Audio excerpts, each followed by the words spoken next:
Morning, everyone. Can everyone hear me? Right, thank you. Good morning, including and welcome, including those watching via the live stream. The time is 10 a.m. and now it's time to open the hearing session of the examination of the Mid-Sussex District Plan 2021 to 29. My name is Louise Nurser and I'm a planning inspector.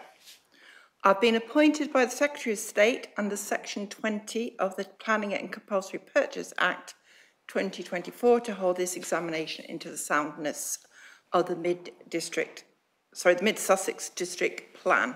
I think in the future I'll just call it the plan because we'll save at least a quarter of the time of the hearing if we do that. And to produce a report of my conclusions and recommendations with regard to soundness. With me today is Charlotte Glancy, who is the Programme Officer. She works for me and is independent of the Council, I'll stress that. She is responsible for the administrative and procedural arrangements for the examination. She's also in charge of the examination website. So I recommend everyone keep a beady eye on that because that is the gateway to understanding what's going on. However, if you have any questions about procedural or other matters, please do not hesitate to contact her. And she also is a font of knowledge in terms of emergency procedures. Which I'm happy. Good morning, everyone. Sorry. Good morning, everyone. Just a quick fire procedure announcement. So for your safety, the building fire alarm is a continuous two-tone siren. On hearing the siren, leave the building by the nearest marked exit. From the public gallery, leave by the stairs and do not use the lift. Follow the green signs to the assembly point, large staff car park opposite the entrance to the building, and do not return to the building until told it is safe to do so. There is toilets just outside of the chamber here, ladies' toilets, and the gentlemen's toilets are just upstairs in the public gallery, by the public area, and you can get there by the lift as well. Thank you. Thank you, Charlotte. Before I can continue, can everyone please turn their mobile phones off? If you're going to have them on silent, okay, I'm going to be vaguely happy with that. But what I don't want is people sort of furrying around doing things, and I find that incredibly off-putting, and I'm sure it's off-putting to other participants. So please be respectful that there's a lot of information for everyone to take in, and any issues that make it harder to take it in is going to cause problems for everyone down the line. So just be respectful of other people's needs. We're being live streamed. Now, that means obviously that lots of people who aren't here are able to view what we're doing, which is great, and I really appreciate that they can do that. However, it also means that if you forget to turn your microphone off, the camera will be looking at you, and if it's a break, I would suggest that you turn your microphone off because it might cause problems of unintended consequences, so we don't want any of that. Okay. The submitted plan and modifications. The starting point is that the plan is sound. It was put out for consultation the 12th of January 24 to the 23rd of February and had been submitted for examination on the 8th of July this year. The council considered that the plan was sound at the time of submission. My role is to assess whether the plan actually satisfies the requirements of the 2004 Act, the relevant regulations, and whether it is sound.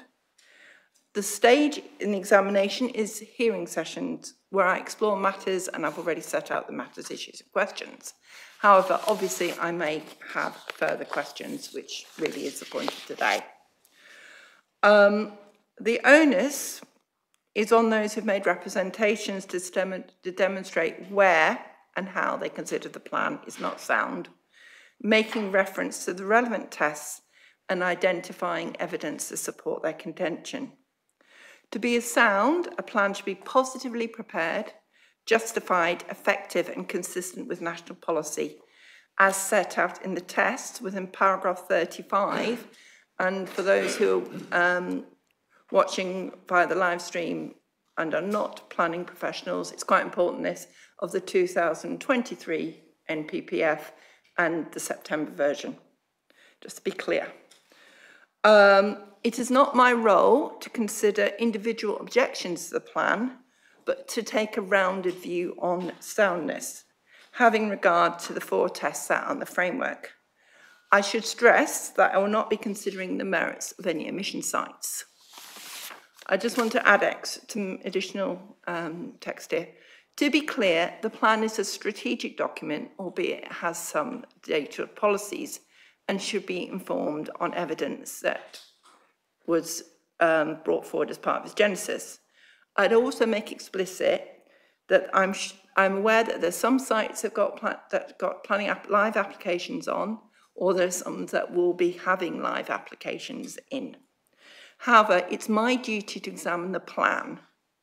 It's not my duty to deal with a proxy dealing with these planning applications. So to be clear, I will be just dealing with the issues of soundness, not the sort of various minutiae of the sites. The determination of any planning application will be the responsibility of the council. Just want to make that clear. There are 3 possible outcomes to the examination in relation to the test of soundness. The submitted plan is sound and no modifications are necessary. However, that would be very unusual.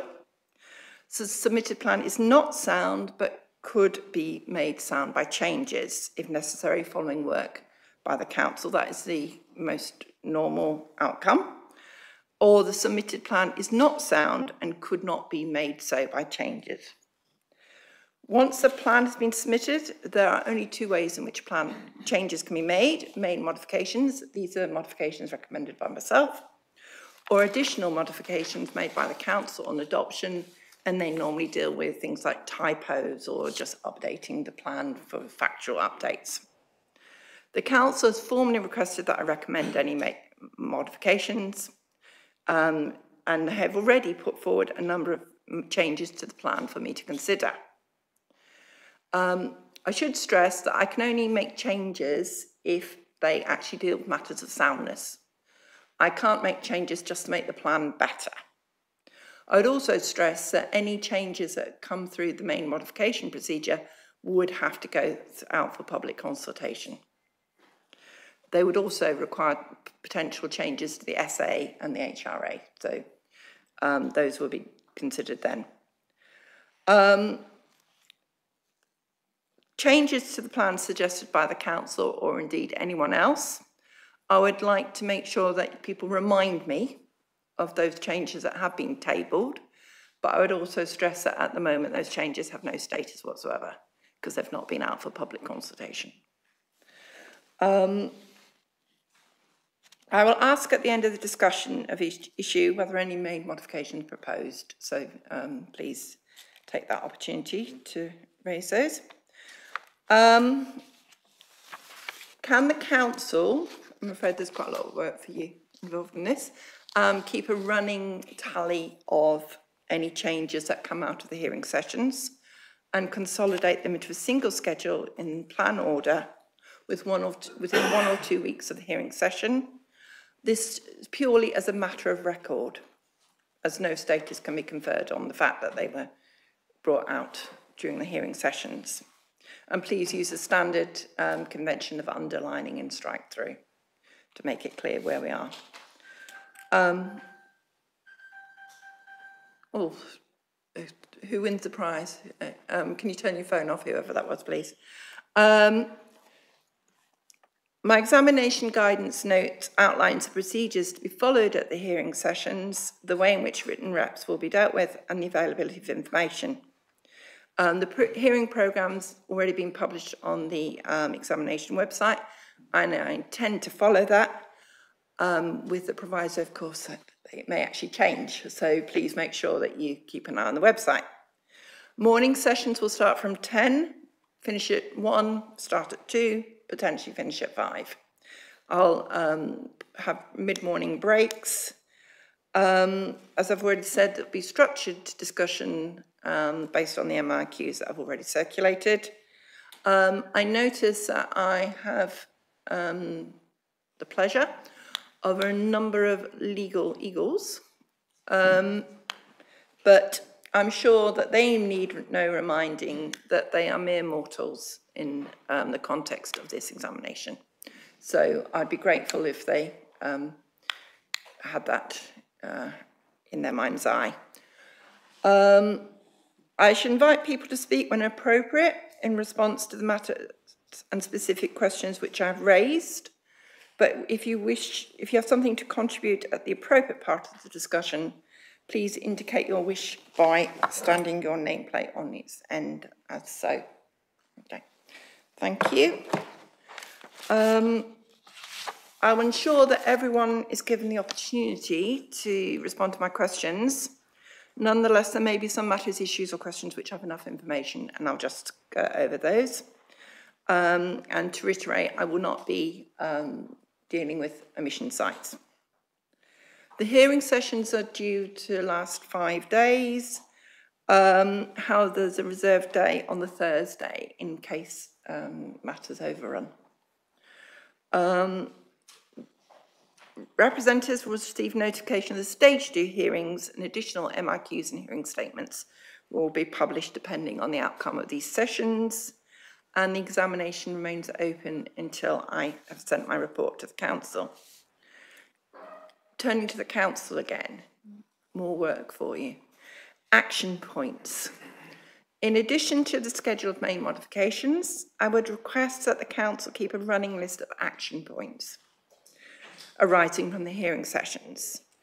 I would ask that someone from the council verbally reports these back at the end of the day's sessions.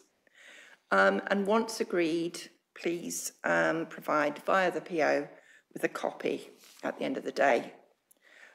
Charlotte will then arrange for all of them to be published on the examination website after the stage 1 hearings have finished. I would expect that these set out what is to be done, who is to do it, and by when. It may be that in terms of the when, that may be something that you need to come back to me later, because it may be, obviously, that you may say I can do it in a week, but actually you might not be able to. And I think it's better if I have a proper understanding of the time involved. I'd just like to say I have actually familiarised myself with the area. My intention is to make further visits where necessary in between and after the hearing sessions, albeit the actual site-specific policies would be for the stage 2 hearing session. All my visits will be unaccompanied unless I need to go on private land, but that would be very unusual, so it's likely just to be me driving around the district.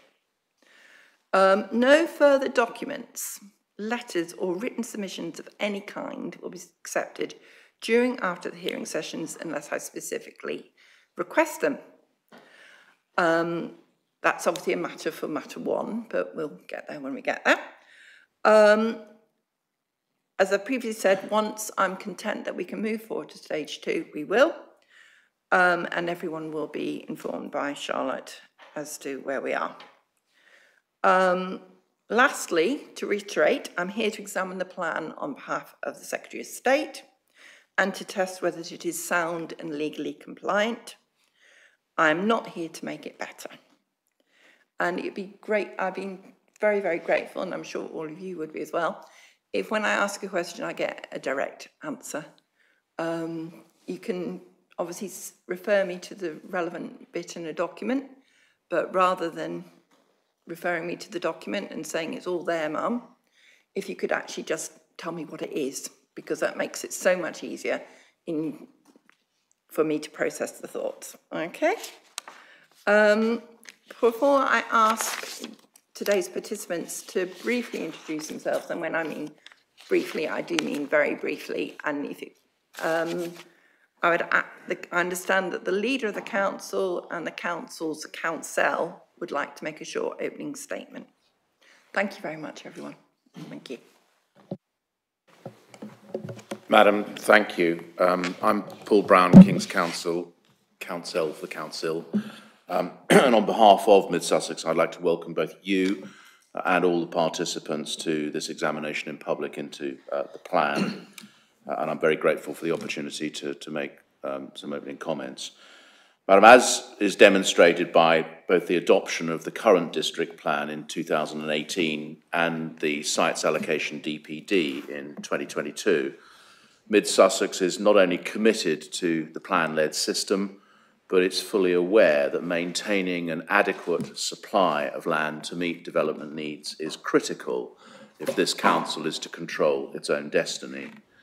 And in that regard, Mid Sussex is rightly proud of the fact that since adoption of the district plan, it has consistently overperformed in relation to housing delivery targets, and it's only once needed to go to appeal against a developer who was seriously challenging its ability to demonstrate a 5-year housing land supply.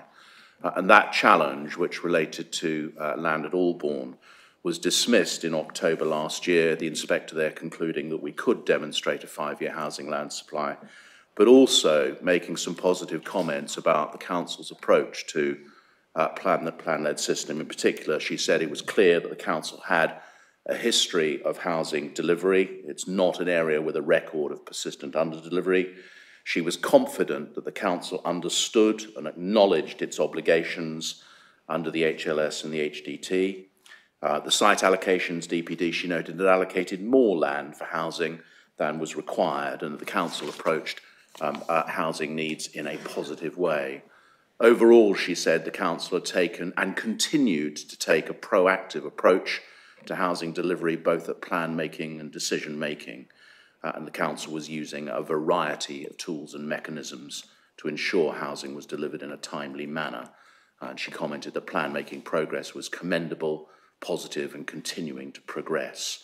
There was, she said, a methodical and robust analysis of lead-in times, build-out rates, and the council had a good understanding of housing infrastructure delivery.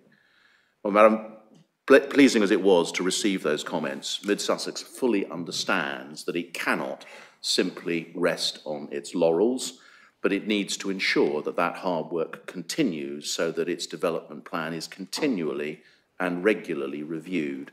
And it's on that basis that the plan, which is before you, has been produced. Significantly, the plan is one of the few local plans currently being prepared in the South East which meets local housing need in full. Meeting Mid Sussex's own need has always been a key aim for the council, and it is of itself a significant achievement. But the plan does not stop there, recognising that many neighbouring authorities are struggling to meet their own needs. The plan originally allocated some 996 more houses than were needed for Mid Sussex's own need. And if, as I think is now common ground, the plan period should be extended to 2040, that surplus will be a surplus of 1,042 homes. In the course of this examination, you will need to consider, we will need to discuss precisely how that surplus might be attributed, whether it should simply be called a buffer against our own needs, or whether it should be specifically ascribed to one or more of the adjoining authorities, and if so, to which one. But that discussion should not detract from the obvious point that any additionality will help meet the wider needs of the sub-region. Significantly, Madam, it shouldn't be assumed that that process has been easy. Nearly 50% of this district is within the High Weald AONB. A further 10% of it is within the South Downs National Park. And although those designations are not a complete bar to development, national policy requires the council to afford them a protection which is commensurate with their status. And we believe the plan has done that, both in its approach to allocations and in its development management policies. Moreover, even within those parts of the district, such as the Low Weald, which are not within the national park or the national landscape, there are still areas of nationally important ancient woodland and, as the Albourne appeal itself demonstrates, areas of high landscape value which attract protection under the NPPF. And it's those constraints which we say provide the answer to the complaints made by many objectors at this EIP many of which you'll hear over the next day or so, that Mid Sussex has not done enough. As we will endeavour to explain over the next few days, the selection of spatial strategy has been specifically influenced by the need to ensure that we identify more rather than fewer sites.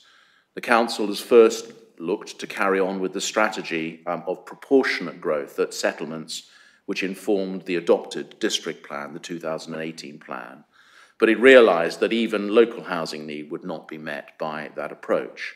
And it has therefore proactively looked again at the strategy and proposed an alternative which would not only allow it to meet its own needs, but also produces the surplus to which I've referred. But still, we believe, delivering sustainable development alongside the infrastructure which is required.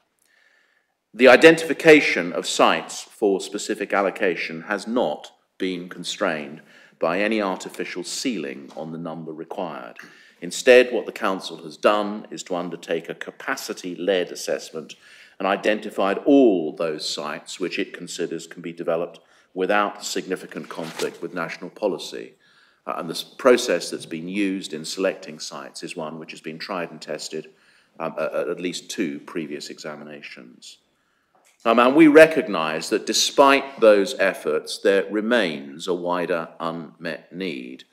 That is, we say, regrettable but unsurprising, because if one adds together the shortfalls from neighbouring authorities such as Crawley, Horsham, Lewes, Brighton and Hove, it's patently unrealistic to expect that Mid Sussex alone could ever provide a solution to all of that need. And indeed, none of the objectors around the table today has seriously suggested otherwise. But Madam, that is important. This examination is the appropriate forum for considering whether we have done enough. But the fact that there is still unmet need does not and cannot of itself demonstrate a flaw in this plan. Unmet need was always going to be the case. And in that regard, you will be very well aware of the fact that the duty to cooperate is not a duty to a degree, and it doesn't require Mid Sussex to do what neighbouring authorities have been unable to do for themselves. And indeed, it's of some note that the duty to compliance statement, the attached statements of common ground, which demonstrate the strategy and site selection process have been developed in close consultation with our duty to cooperate partners. And although we are aware that there are some objectors around the room who take a different view, we do say it's of some significance that none of those duty to cooperate partners makes any complaint that the plan has been produced in breach of that duty. Throughout preparation of the plan, the Council has developed and responded to a robust evidence base, including, where appropriate, reports commissioned by independent experts. And for obvious reasons, that work has continued beyond the point of submission. Where that's the case, we have shared the results with the examination. They're placed before the EIP.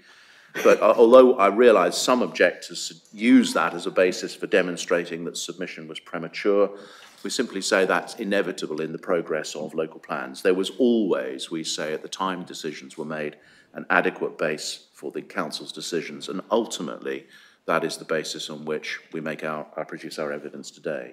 The process of producing additional work is one which, of course, will continue. And so, ma'am, it's on that basis that the Council has submitted the plan for examination. As you've indicated, we've done so on the basis that the plan was considered to be both legally compliant and sound. And it's those propositions which will be tested over the coming weeks. Whatever the differences of opinion of those participating, we look forward to that process. We know that any points which are raised and find favour with you can only make this plan stronger. In that regard, Madam, if you conclude that there are changes which are necessary in order to make the plan sound, as you've indicated, we have confirmed our formal request to you to recommend those. That's all I wished to say by way of closing, but I'm aware that the Leader of the Council, Councillor Eggleston, wishes to say a few additional words, so if you would indulge me in allowing him to do that. Thank you, Madam. Thank you for giving me the opportunity to speak. I will be brief. I apologise that there is a little bit of restatement of what my colleague to my right has said. This Council takes plan making seriously. as noted by the inspector at the recent Albourne appeal. Our methodology for the allocation of housing sites has been tested twice in examination and has been found to be sound both times. Our challenge, with 60% of the district in an AONB or the South Downs National Park, is how we always continue to meet our legal obligations for plan making and housing supply on only 40% of the land. So we've had to take brave decisions, including changing our spatial strategy to ensure we continue to be the only council in the area to meet our own housing needs. Applying the same proven site selection methodology, we've risen to this challenge and we are again fulfilling our obligations in this plan. Our plan protects communities as much as possible and is sensitive to the pressures that development has on them and our treasured landscapes. In preparing it, we have worked closely with our town and parish councils affected by development, going beyond any statutory requirements to consult with them to deliver the best results for them. Indeed, between Regulation 18 and Regulation 19, officers held 56 hours of additional meetings with parishes affected by likely development to attempt to reflect their concerns. A good example of how that input has informed the plan is the approach being adopted for the sites in Sayers Common. Despite being able to meet our housing need with a buffer, this district plan is more than a number. It contains a suite of policies that will help to guide and control development in the district. It's a plan about people, people who want somewhere to live and work in the district, who want to get on the housing ladder, raise families, get off the housing waiting list and into affordable housing, or enjoy their later years of life, possibly with assisted living. Homes for people who need homes appropriate to their needs and circumstances. It's also a plan about place, providing safe and sustainable communities which can provide for the everyday needs of residents, whilst ensuring that essential, sustainable connections are provided between places and town or village centres. It's a plan that is committed to net zero.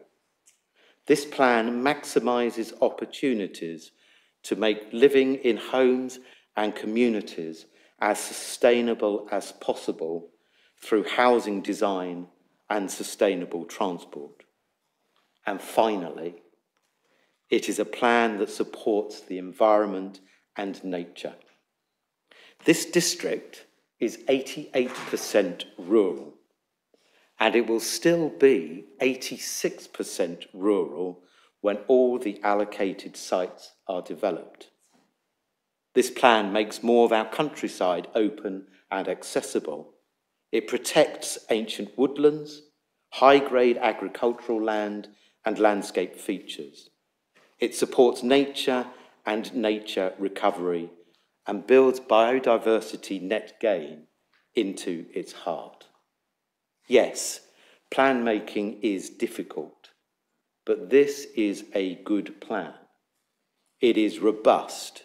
It is evidence-based. It is well considered with strong defendable policies.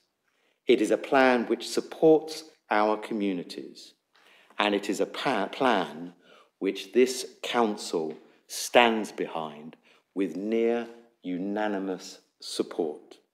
Thank you for giving me the opportunity to address you, and I wish you all the very best in your deliberations. Thank you very much, Councillor Eggleston. It would be useful in terms of people introducing themselves. We may as well start with Ms. Henstop. If you introduce yourself very briefly, Obviously you work for the council, but if you just start the ball rolling, that'd be wonderful. Thank you. Yeah. Mrs. Alice Henstock, I'm a principal planner in the planning policy team. Miss Chloe Salisbury, representing Mid Sussex District Council. Morning, Andrew Marsh. I'm Head of Planning Policy at Mid Sussex District Council. Thank you. Joseph Pearson from Lewis & Co Planning on behalf of Vistry Group. Good morning, Matthew Spry from Lichfields, representing Berkeley Latimer. Madam, forgive me, I've got a terrible frog in my throat today. Christopher Boyle, King's Counsel, also representing Berkeley Latimer. Good morning, Ma'am. Mark Barron from the Home Builders Federation. Good morning, Madam. Matthew Fraser, Counsel, on behalf of Waits Developments. Good morning, Madam. Judith Ashton on behalf of Waits Developments. Good morning, Madam. Richard Agnew from Clodman Developments. Good morning. Jonathan Buckwell, DHA Planning on behalf of Catesby. Good morning, ma'am. Rupert Warren, King's Counsel, though very aware of my humanity, on behalf of Thacum, instructed directly by Thacum. Well, good morning, ma'am. My name is Michael Brown. I'm a volunteer on behalf of the Campaign to Protect Rural England in Sussex, another mere mortal and not a legal eagle in the capacity. Good morning, ma'am. I'm Charles Merritt, instructed on behalf of WILD, which is the watchdog for intrusive local development. Morning, my name is Tim Higginson and I represent WILD. Good morning. My name is Lynn Williams. I'm chairman of Hurstpere Point Society. Thank you very much, everyone. That was wonderful because everyone was brief. That's great. Thank you. Okay, I'd now like to get on to the main body of the examination, which is Matter 1, Legal and Procedural Requirements. I'll break after this session and then we'll get on to the essay after the break, okay? Has the plan been prepared in accordance with the local development scheme in terms of its form and scope and timing? That was my original question that I posited. And I would like a follow-up question for that, which is, has the scope of the plan changed over the years, i.e. since its initial LDS?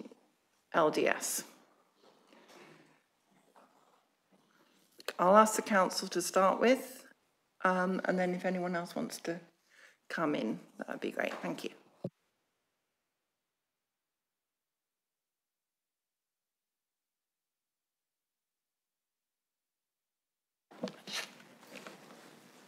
I'll take that question. The first local development scheme in which the district plan review was included was the local development scheme published in 2019.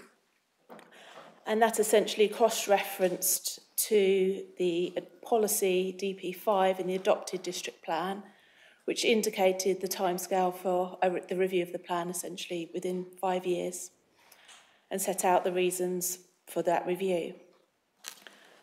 Subsequently, additional local development schemes were produced, the second one in 2020, and that set out a bit more detail in terms of the scope of the review, stating that in order to the local table 1 of that local development scheme set out the council's commitment to assessing the policies of the adopted plan that remained in date and followed all legal processes for those that required updating. So I think what we did by 2020, we were a bit clearer in terms of the process that we'd undertake in terms of the review. The scope included a review of the policies in the adopted district plan. This review found that the majority of policies required at least a minor update, taking into account changing circumstances affecting the area or changes in national policy. Further details of this review is set out in document BD3. This scope has remained essentially the same in further updates to the local development scheme, including the current adopted local development scheme, which is P1, which was adopted by the council in 2024.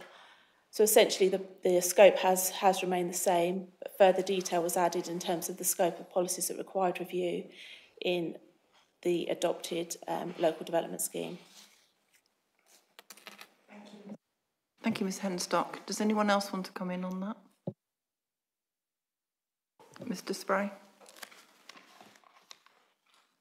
Sorry, not Mr Spray at all. Sorry, Mr Pearson. Apologise. This is a point that was raised in our own matters statement and I think is worthy of remark at this stage. The local development scheme from June 2019 was, as stated, the first local development scheme that included this version of the plan. And paragraph 5.1 of that document stated the Mid-Sussex District Plan 2014 to 2031 includes a commitment in Development Policy 5 to undertake a review of the district plan commencing in 2021 with submission to the Secretary of State in 2023. And then the stated purpose was this is to ensure future housing need across the wider sub-region is planned for appropriately. This might be less remarkable if that thread had continued to the present plan, but certainly that phrasing disappeared from that point onwards in the local development scheme. So reading from the November 2022 development scheme, and this is the role and subject of the district plan, is described as the overall planning framework for Mid-Sussex to protect and enhance the distinctive character of the district and its town and villages. There's no mention of the wider sub-region and its housing needs in that role and in the scope of the plan from that point onwards. It's obviously reassuring from the council's opening statement that the intention is for any additionality to meet the wider needs of the sub-region, but that isn't clear to me from a plain reading of the plan and its evidence base, and obviously there's not a point I'm going to strain at this stage because we've got time dedicated to it, but I think it's worthy of note. Thank you, Mr Pearson. Does anyone else have any observations on that point? Okay, I'll go back to the council on that. Ms Henstock, can you explain why the LDS changed then from that, given, I may as well bring out the policy, it's DP5, isn't it? The one which in the existing site allocation plan that said the reason why you were to have an early review was that you were to deal with unmet need in the wider region. I'd be interested to know why the LDS changed over that plan during that period. I think it's just a case of work that was undertaken during the passage of time. Back in 2019, it was only a year after the original district plan had been adopted. So we just, at that point, were just able to reference the policy in the adopted district plan, DP5. And obviously that policy is still in place. The fact that we haven't specifically referred to it in the LDS doesn't mean that that policy no longer exists. As we know, the local development scheme's job is to set out primarily the key purpose of the document, which we continue to do, and provide the timetable for the preparation of the document, which we have continued to do and kept up to date through various iterations of the local development scheme. So I don't think any significance can be read into the fact that we no longer refer to policy DP5 in the current adopted LDS, because that policy is still in place. It's quite clear from the text in the adopted local development scheme what the purpose of the district plan is to do. Okay, so it's just a question of somebody not putting it in. I don't think anything can be read into the fact that we haven't repeated the wording in policy DP5 in future iterations of the plan. But the purpose and scope, because the LDS is supposed to set out the scope of the plan, and the scope of the LDS no longer references unmet need and the sub-regional requirement, does it? Or does it? You can make my life easier if you can say yes. if I can just, so table 1 of the adopted local development scheme still sets out the role and scope. It says the work stream will commence to review the process, follow legal process and updated policies require updating. It sets out the planning framework for Mid Sussex to protect and enhance the character of the district. So it doesn't specifically refer to DP5, but obviously DP5 remains an adopted policy. Okay, so it doesn't refer to it. I mean, Specifically. It's quite an important point. It doesn't refer to the DP5, which was the actual purpose of the review of the plan, or the avowed purpose of the review of the plan, because my colleague, Mr. Bubble, put that policy in the plan that you to do a sub-regional and sub-regional basis to do on that need. Is that correct? I'll pass over to my colleague. Mr. Marsh. Thank you. As Mrs. Hensel said, I don't think there can be anything read into that, because clearly the plan is still looking to assist with unmet need of elsewhere, for example. Otherwise, we would have come in with a housing requirement that matched our local housing needs. So we've clearly done that exercise, and we'll be talking about that in a bit more detail over the next few days. I think, as Mrs. Hensel said, there's lots of things that changed originally since that 2019 LDS was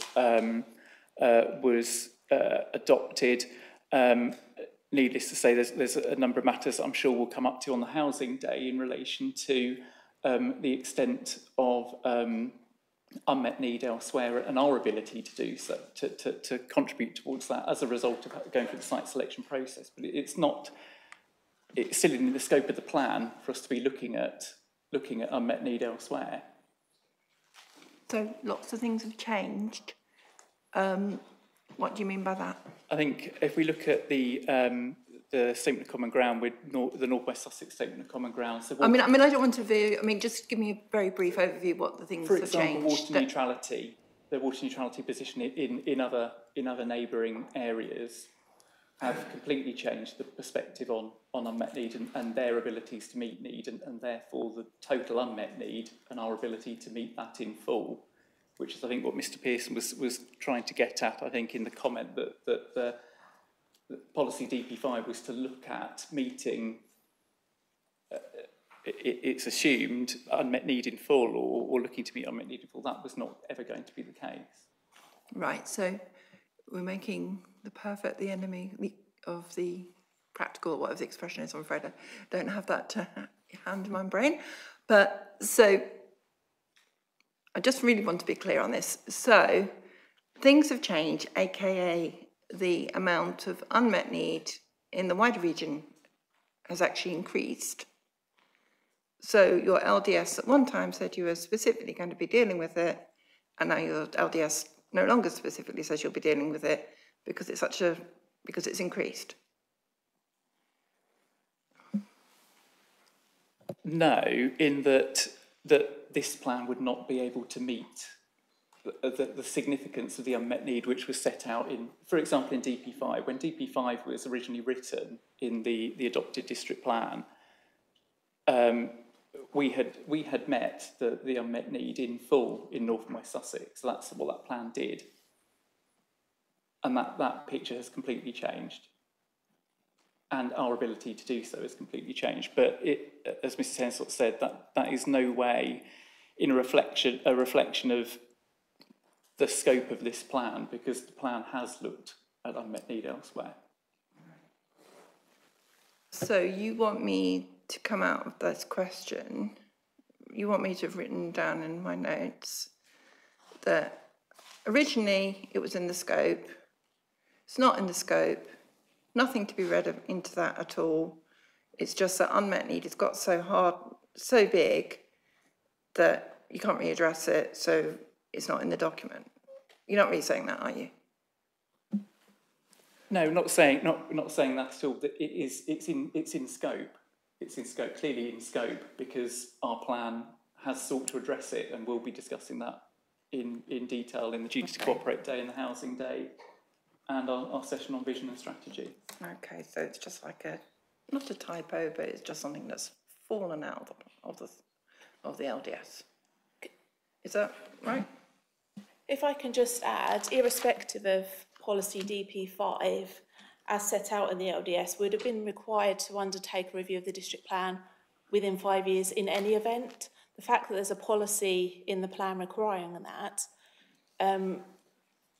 is irrelevant in terms of the timescale for the preparation of the plan, because we are required to do that in any event as set out in the district plan, in the LDS, sorry. So you're suggesting my esteemed colleague put it in and it didn't really make any odds? Well, it was irrelevant. In terms of the scopes, as I set out, we undertook a review of all the policies in the plan because we were required to review the plan after 5 years, irrespective of the requirements of DP5. Right. So the scope is broader than just meeting the requirements of DP5. Yeah. And I think if you refer to the scope and updates requirement document BD3, that goes by policy, setting out how the review has been undertaken, which policies require review. And in terms of DP6, which sets out the housing requirements in the 2018 plan, you'll see that there is a review to look at the housing requirement and sets out the reasons for that. So whilst we have policy DP5, the scope of the review is broader than that, what is required by that policy, as set out in the paragraphs in P1 of the adopted local development scheme. Okay. Madam Inspector, if I may, to that extent, I think that's what you're seeing in the changing versions of the LDS. So the original one that Ms Henstock talked about in 2019, at that point, DP5 was the sort of the instigator, if I can call it, of the review. But then, you know, there was a need to review the plan. But because there was then a full review of all of the policies, which identified that there was a wider need to look at the policies, ensure that the plan was up to date. The wording of the scope of the plan that's currently in the LDS reflects that. And so, apologies, I've just lost the document in front of me. And so the wording, and this is on page 7 of the 2014 LDS, where it talks about the role and subject. The wording where it talks about this work stream includes the commencement of the review process to assess the policies that remain in date, and then to follow all legal processes for those that require updating. I think that is a shorthand for essentially saying that need was reviewed in terms of how unmet need in the wider sub-region could be accommodated, but also, as we will be exploring in the remainder of this examination process, other updates were required. So to the point that Mr. Pearson was raising, I think we would contend that the scope, and is inconsistent in the sense that looking at how the unmet needs of the wider sub-region could be addressed in this authority area has not changed. That has been a core element of the scope of the plan throughout.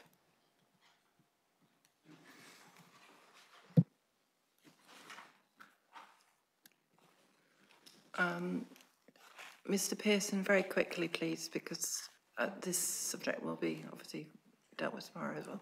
Certainly. Just to note, obviously, that policy DP5 was introduced by the inspector, and therefore we are to assume that it went to the core of the soundness of the adopted plan, and therefore the existing plan is adopted on the basis that this was a commitment from the council to look at the wider needs of the sub-region. Thank you very much, Mr. Pearson. Does nobody else wants to raise anything on that issue? Thank you. In terms of, have the notifications and requirements been met in the preparation of the plan in terms of consultation, publication and submission of documents?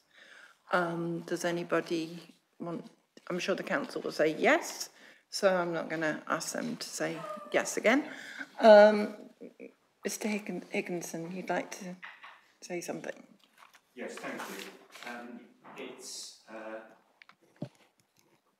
our view that the council hasn't met the requirements. A number of documents were published late, notably relating to transport and flood risk.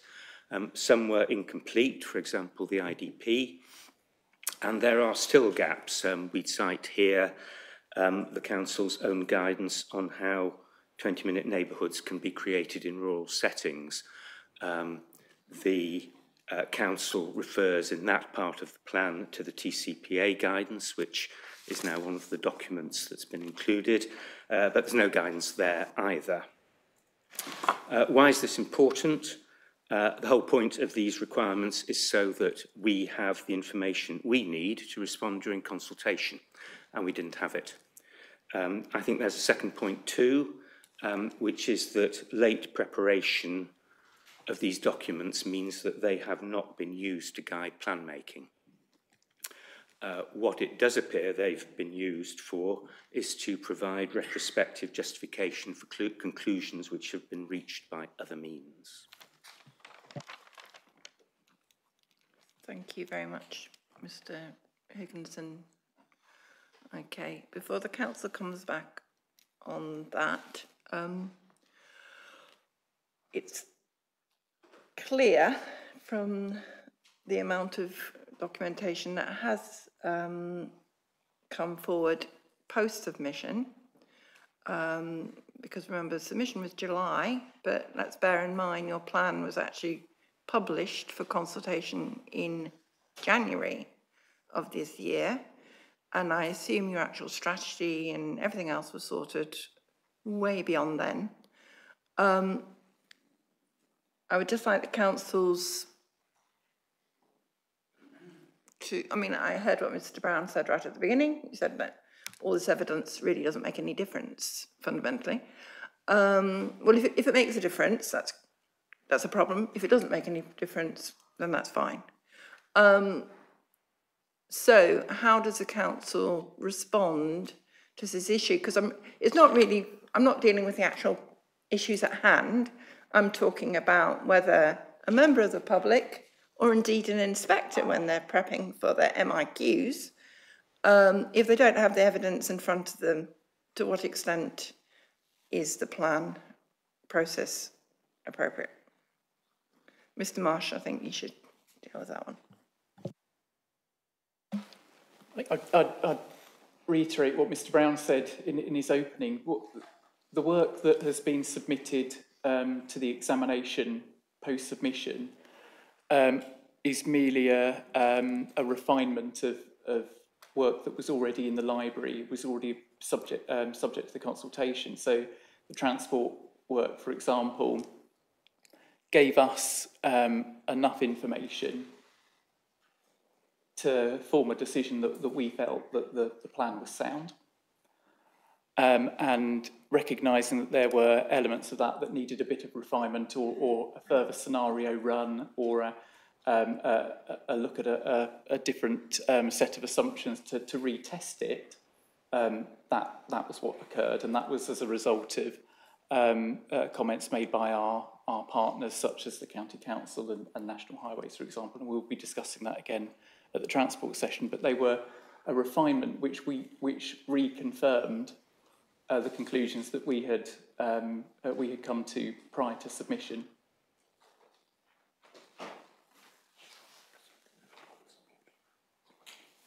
But in terms of for members of the public, when they were looking at the plan and were trying to check that your plan was a rational document, how do you think they have been affected to such an extent as it to be legally not compliant?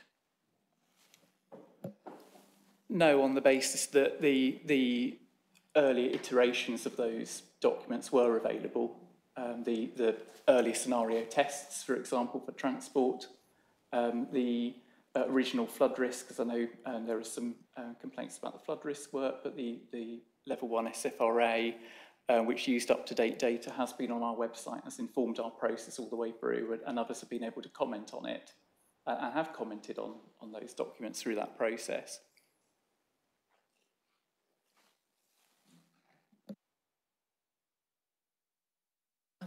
Does anyone want to support the council on this? Or is there anything else? No, okay, thank you. One thing I would like to say though, in terms of evidence, which I'm really struggling to get my head around, is the site-specific allocations. There is a page where there are a number of some evidence from the council, from developers, on the council's examination website as being evidence. Yet at the there's a little sort of a get out of jail card sort of phrase, which is, this is all very well, but it's not actually been done by the council, so we might not agree with it. So what is the purpose of that evidence? Can you give me some status, please, for that? That's simply pulling out to make easily accessible to the public more than anything else. It's simply pulling out the evidence submissions and additional reports that have been submitted by those site promoters during Regulation 19, for example. So a lot of that information is within their Regulation 19 submissions. But is it evidence? I mean, if it's your plan and you should have the evidence before you, you put forward that evidence, shouldn't you differentiate between what a developer says and what you think is appropriate in terms of evidence?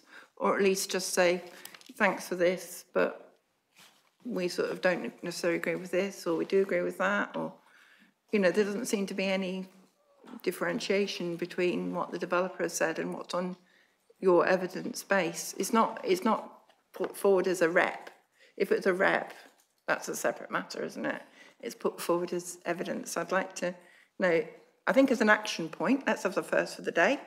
Can you ensure, and this will help us were we to go to stage 2, that you can set out sort of like a note on all that evidence that's been forward and just sort of say, yeah, we agree with this, we don't agree with that.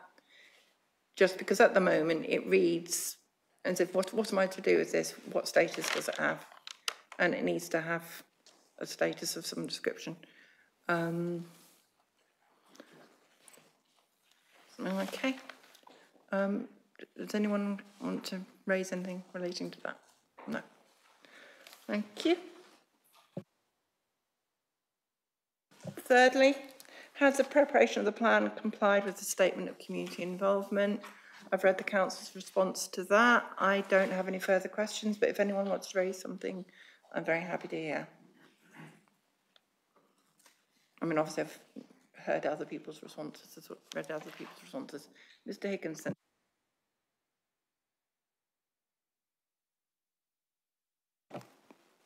Made points about timeliness with regard to question 2.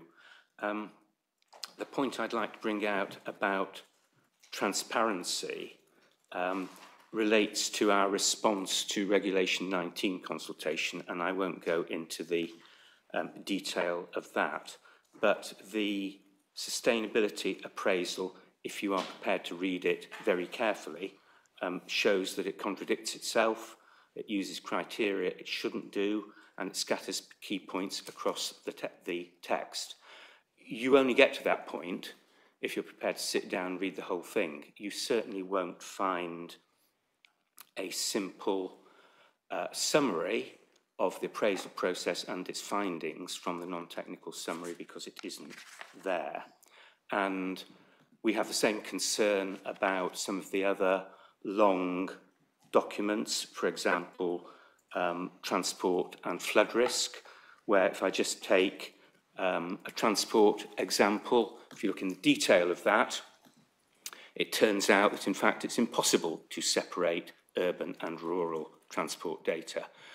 There's no mention of that fact in the summary, it's just deep in the document, and you have to go into the detail of the flood risk to find that in fact there is no up-to-date and complete information about certain sites. So We don't believe that the transparency commitment has been met. And on respectful, we have made a number of points through consultation rounds. Some of them are coming up in this hearing examination. But the council have never come back and given formal responses either in changes to the plan or even in their evidence to this hearing, where we're told simply that the sustainability appraisal was prepared by expert consultants. Thank you very much, Mr. Higginson. You wish to? I'd like to pick up on that point because Hurstpay Point Society actually paid for their own traffic survey of the High Street in Hurstpay Point because of all of our concerns. But we haven't heard anything back and no reference has been made to that, although it has been submitted as part of Regulation 19.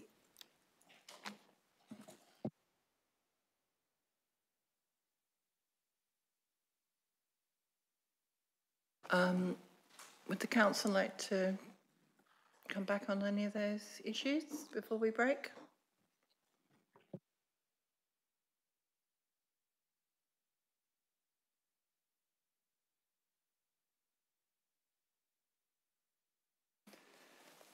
Yes, Mela, I think, we're talking about the statement of community involvement and being transparent. I think we're struggling to see how publishing the entirety of that evidence on our website as part of the process. They're very technical documents, as we know, the two that Ms. Higginson refers to. All the detail is there. And that's what the statement of community involvement asks us to do. And in terms of the regulations as well, is to publish our plan and the supporting documents in the places that they are Regulation 35, in the places that we need to publish them, including our website, and we have done that.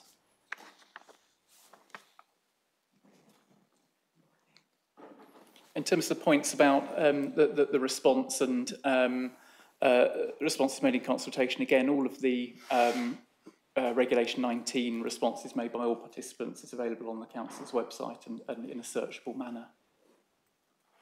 And how we've responded to comments that have been raised are picked up in our submissions on the Regulation 22 statement, isn't it? Where we summarise all of the responses that have been made to us.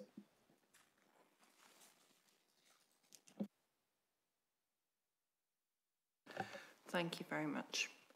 I'd like to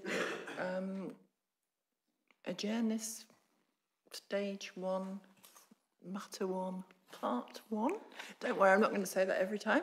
At 11:03, I'd like to come back at 11:20, and we will discuss the essay, bearing in mind we've got this afternoon as well. Okay, thank you very much, everybody. Thank you.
Thank you, everyone. I'd like to welcome everyone back to the resumed hearing session into Matter 1, Legal and Procedural Requirements. I'm now going to move on to the sustainability appraisal. Okay. Has the plan been, question 5 was, had the plan been subject to an essay, and how the question is really how the site selection methodology has influenced the plan making process and the SA. First of all, I want to just deal with a detailed response that the council made to my question 5.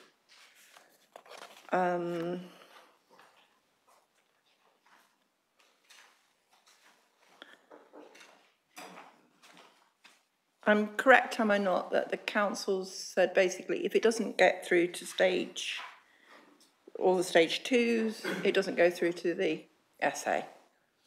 So the site methodology is really the gatekeeper for bringing any sites forward. Is that the correct approach?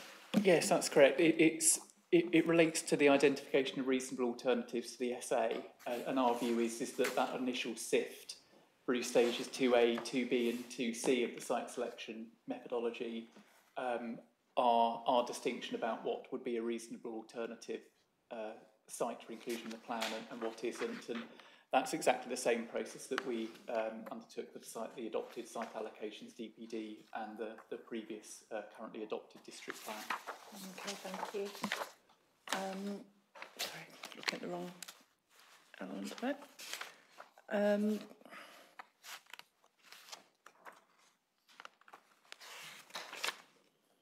I'm particularly interested in my follow-up. My other question was about ranking. Your response to in paragraph 5.7, because I'd asked you where your where the results were of this ranking, because it had been mentioned in one of the documents that that's what you're going to do. Is that correct? That's correct. Yeah. Okay. So you said it's not formal because everyone knows that essays and there's obviously an element of judgment in an essay process. But you said that the amount of housing requirement was something that would stop sites coming through into past the gatekeeping. Is that right? Yeah, yes, in the site, stages 2A, 2B and 2C are essentially our conclusions against para 11 of the framework, in that where the framework is talking about 11B specifically for plan making, applying the policies in the framework, so meeting these unless the application of policies in the framework that protect areas or assets, and so stage 2A and 2B specifically do that. And stage 2C of the site selection methodology is essentially our analysis of 11B2. Any adverse impacts of doing so will significantly and demonstrably outweigh the benefits. And so if we were satisfied that sites could accord with that and met our methodology, then they were passed through to stage 3. So stage 3 is essentially what we would consider our potential developable supply without hitting those constraints as set out in 11B. Okay, but I'm sort of getting back to the nub of the issue again. You were saying that you would, some of the sites, there are slightly, there's things that meant that they didn't quite make the cut. And you'd said that had your housing need been higher, you'd have reassessed them to see whether they would make the cut. Or am I misunderstanding what you're saying? No, that's not quite right, in that once we'd carried out that analysis of sites at 2A, B and C, there was certainly a sufficient number of sites and a yield from those sites that would meet Mid-Sussex need. In fact, it's twice that, for us to consider against the further testing, and that further testing has included the transport study, scenario testing, due diligence, and other considerations outside the methodology. For example, where sites overlap each other or there's alternative options for the same site. So individually, yes, acceptable, passed through the methodology, got through to stage 3, and then are considered against a whole range of other mechanisms. Okay. Does anyone else want to come back on that? Mr. Merritt, you have a welcome. Thank you, Mum. And sorry, do forgive me, please, if I do sort of stray into the realm of being overly legalistic, bearing in mind your warning this morning. No, I really don't want to be.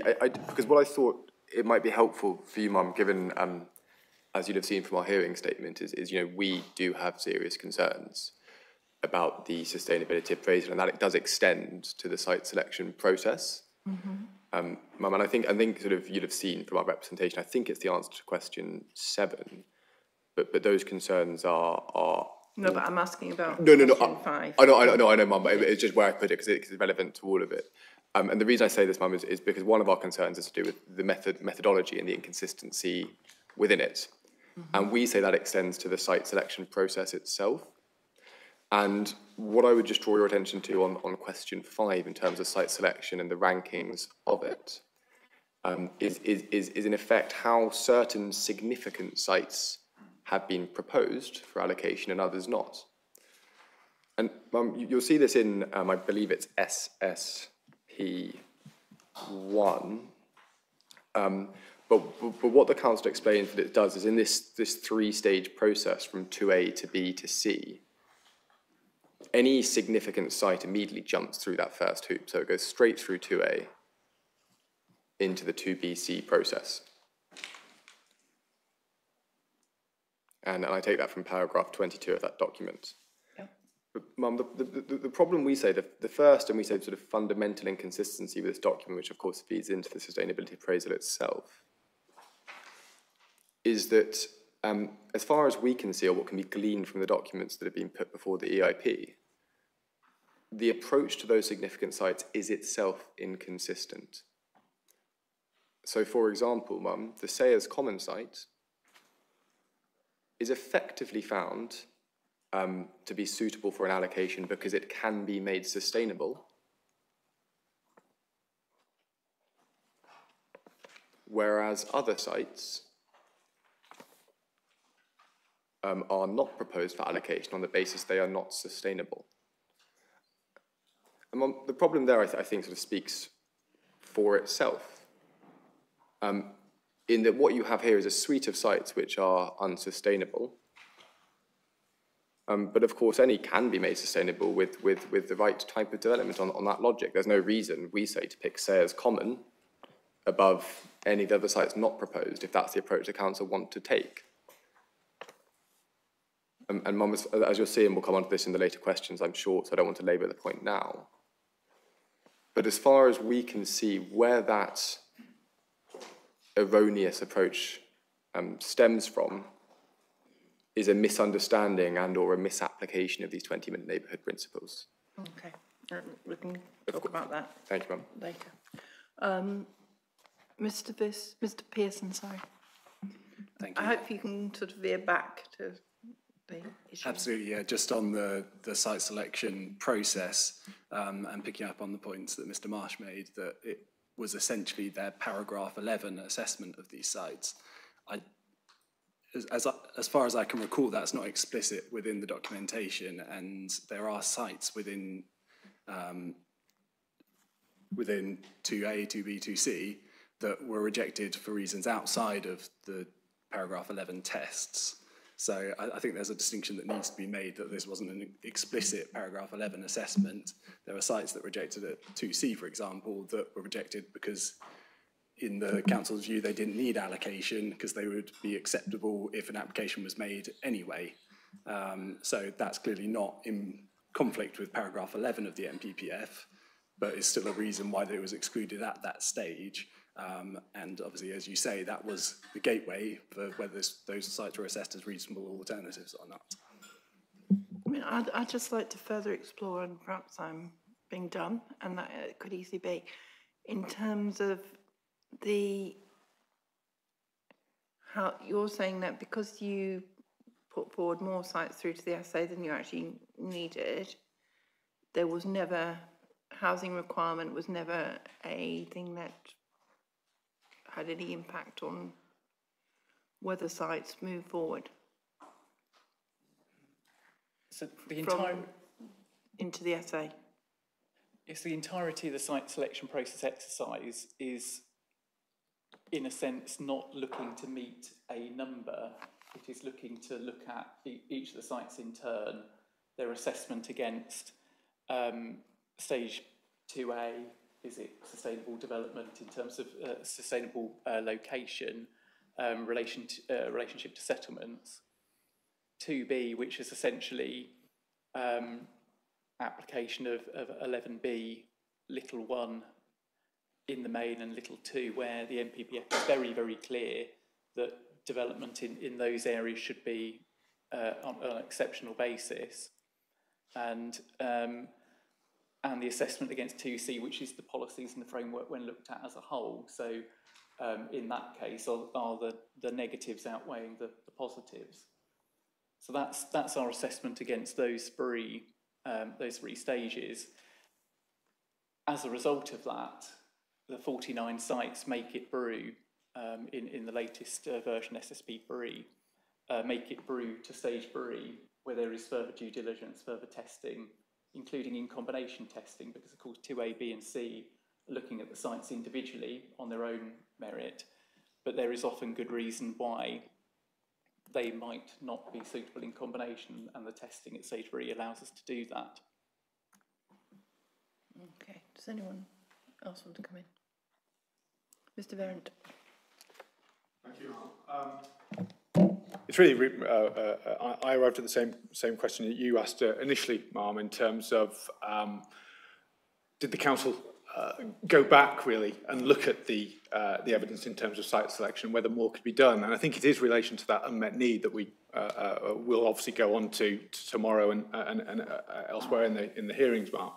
But in terms of the scale of that unmet need, there is a need to go back and once you get to that 2B and look back into the stage 3, which hasn't been undertaken, and 5.7 says that it hasn't been undertaken. And I think the expectation would be through the SA to look at that and whether there are reasonable alternatives to go up above and beyond what that base level of need in terms of the housing requirement. And I think in 5.7, the council point to the fact that it wasn't needed because they had sufficient to meet their requirement, rather than looking at saying, actually, that's the requirement, rather than looking at that wider housing need with regard to the unmet need. I think it is in there within the SA in terms of, I think paragraph 1.3.2 refers to the scale of the unmet need, but it's how that's then been reflected within the SA and the consideration of reasonable alternatives and the other sites that are there. So I think that's the bit that's ultimately missing, which I think the council could go back in terms of re-looking at that in terms of SA. But it is an element that's missing and really I think points to the council not taking full account of the scale of the unmet need, recognising what Mr Brown said earlier. And I don't think there's any expectation that Mid-Sussex can meet the scale of the unmet need in neighbouring areas, but it's whether it could do more. And I think that's the point that we'll refer to here, but refer to elsewhere in our statements and representations. Thank you, Mark. Thank you.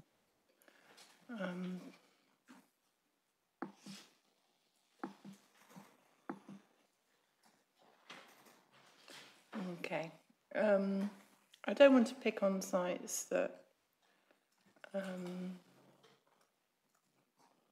are emission sites, but I will in this particular case.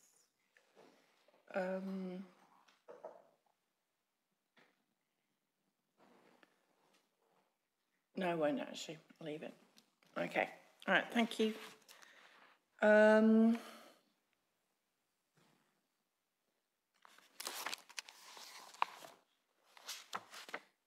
Mr. Agnew, you wish to come in? Thank you.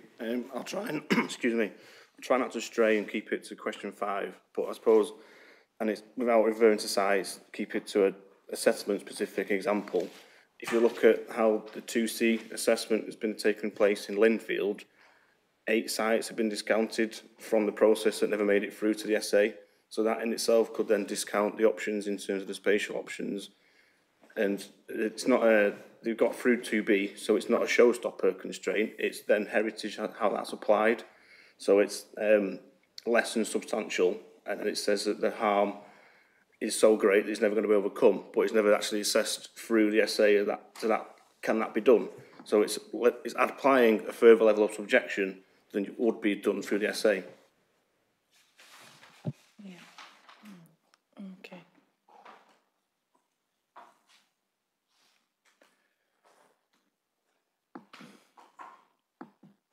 Anyone else wants to go in?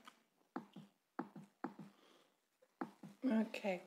I suppose really it's for the council to they've put the evidence to me that they consider their approach is sound in terms of using the gatekeeping approach of 2A and A, B and C. But no, just I am going to point on just a random one. There's a site in East Grinstead, 45 dwellings, I think it's site 391. And the council says the availability of this site is uncertain. The site is therefore excluded from further assessment.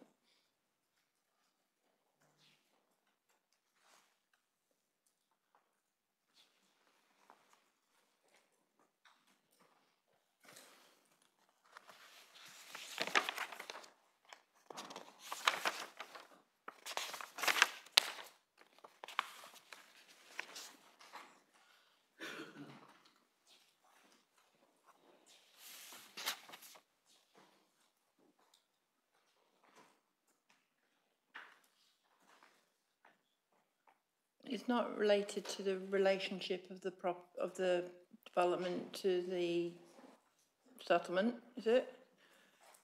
It's not is it a showstopper per se?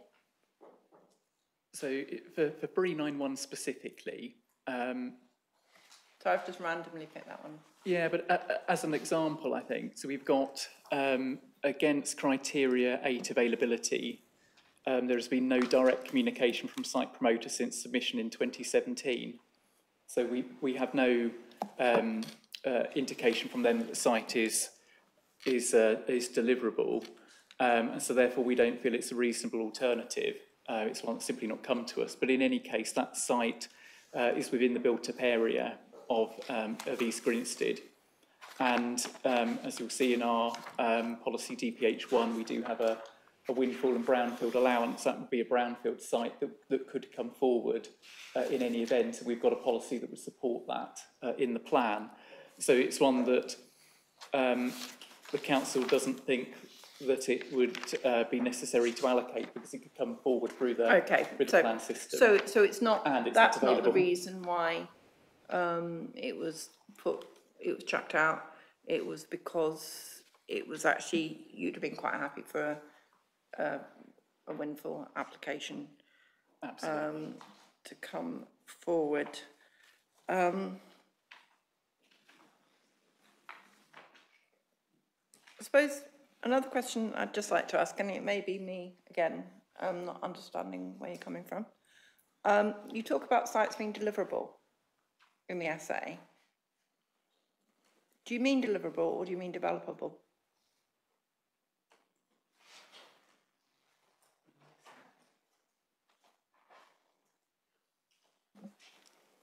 So in the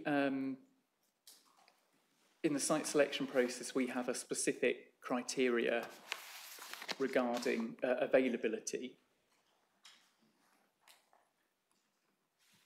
And our view on availability is if it's not being promoted to us, there's no certainty that site would come forward. So we would not feel it was deliverable. So how does it end up in the essay?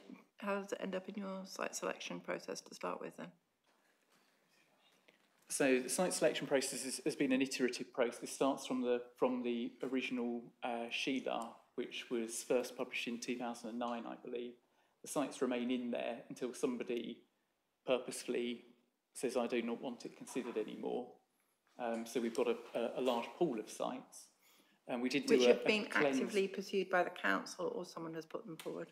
put forward to us. So at one point, somebody put forward a site? At one point, yeah. Yeah, okay.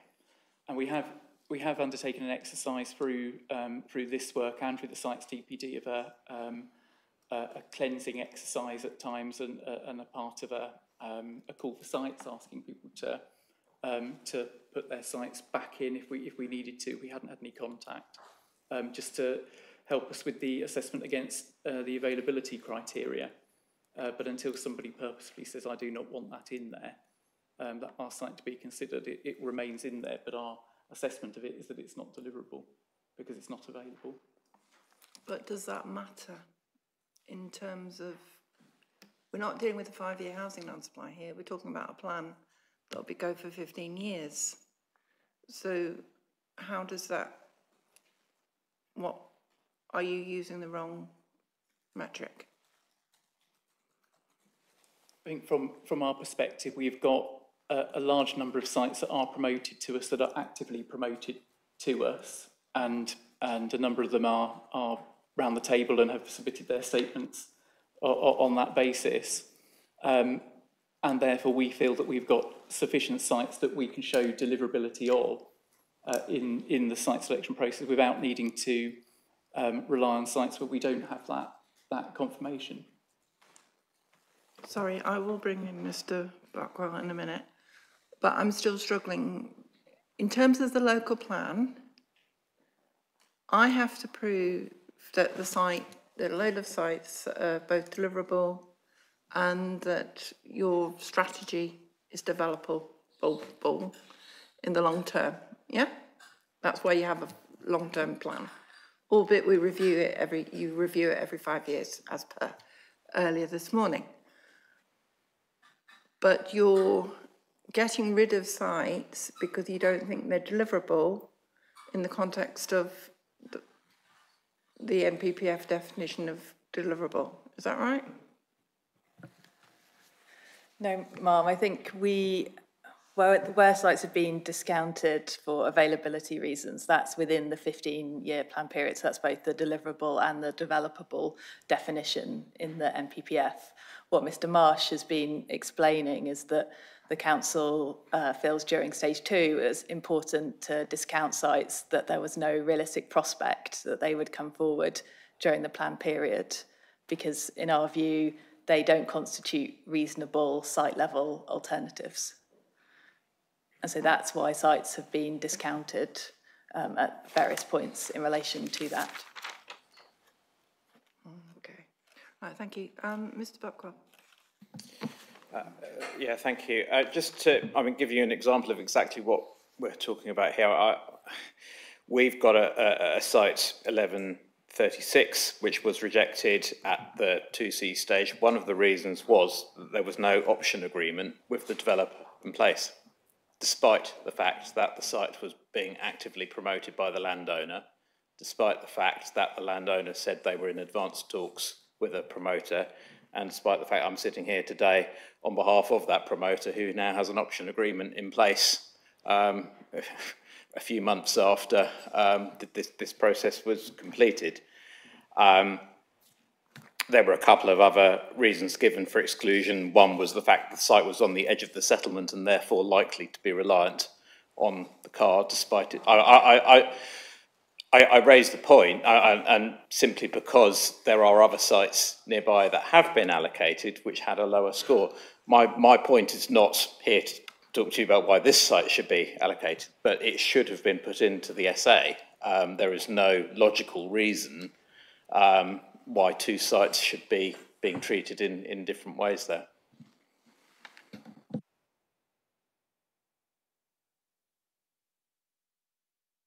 Thank you, Mr. Blackwell. Okay, so I need to go away and think whether it's reasonable in terms of you're cutting off things before they get to the SA pass on the basis that you consider that you as a council don't consider it reasonable that these things will actually transpire over the planned period, and therefore there's no point putting them in the pot. Is that right? Or am I being overly crude? Yes, I think in terms of the way that you've put the question, but in considering it, can I just ask you to put this into the equation as well? If we had allocated a site, rather than simply having a site which is subject to an overall permissive development management policy, but if we had specifically allocated it, and the question had then been asked of us, can you demonstrate that there is a reasonable prospect of that being delivered within the planned period? Where would we then stand if the answer to that question was no? Because normally, if you can't, I'd appreciate there are different levels of certainty depending on whether you're putting it in the 5-year period or in the planned period as a whole, but even to be in the plan as a whole, an allocation, there has to be a reasonable prospect of delivery. And if there isn't, then we should not be allocating it. And that's the basic point, which I think is being made on this side of the room, that's what we've looked at, having regard to the evidence that was available at the time. I appreciate the point that evidence is something of a moving feast, but with all plans, there needs to be a cut-off point at which you say, well, the plan is the plan as at this date. If subsequent evidence comes forward, well, you can either do that through the development management policies or there's the next review of the local plan, but there comes a point at which people have missed the boat this time around. But when you ask the question, that's the lens through which I would invite you to look at it. Thank you very much, Mr. Brown. But I would just like to come back on that point, actually, because whilst I appreciate if you were to make a site-specific allocation, perhaps it could be argued that one should have belts and braces. Yes, it's definitely going to come forward. But in terms of the spatial strategy, given that spatial strategy was affected by whether sites would be developable in the future, and it was said that you didn't have enough sites in some of the major towns, then is that bar, should that be so strictly applied?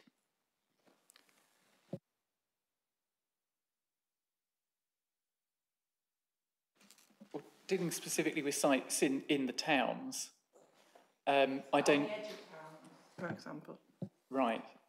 I mean, in terms of our assessment, as we say in against criteria 8 in SSP1, the definition, we include the definition there of the MPPF 2020 BRE Annex 2, and as Ms Salisbury said about the realistic prospect, I don't think we've ruled out sites specifically on the edge of the towns, for example, just because they're not available. That, I think we would happily go away and provide you a list of those which we have assessed that they're not available. I think it's very, very few. What about the golf course at Hayward Heath? So this is one that we'll come back to, but that one we had no information available to us after a range of meetings with the landowner. There's lots of complexities there about the legal ownerships and what's being provided. The first indication that we had that anybody was now promoting that site, seriously promoting that site for development, was when our hearing statements for this examination came in. Obviously, I don't want to go into specific detail of sites, but I'm just trying to play out these ideas in my mind's eye. And if anybody wants to interject, I'll be very appreciative of any help on that.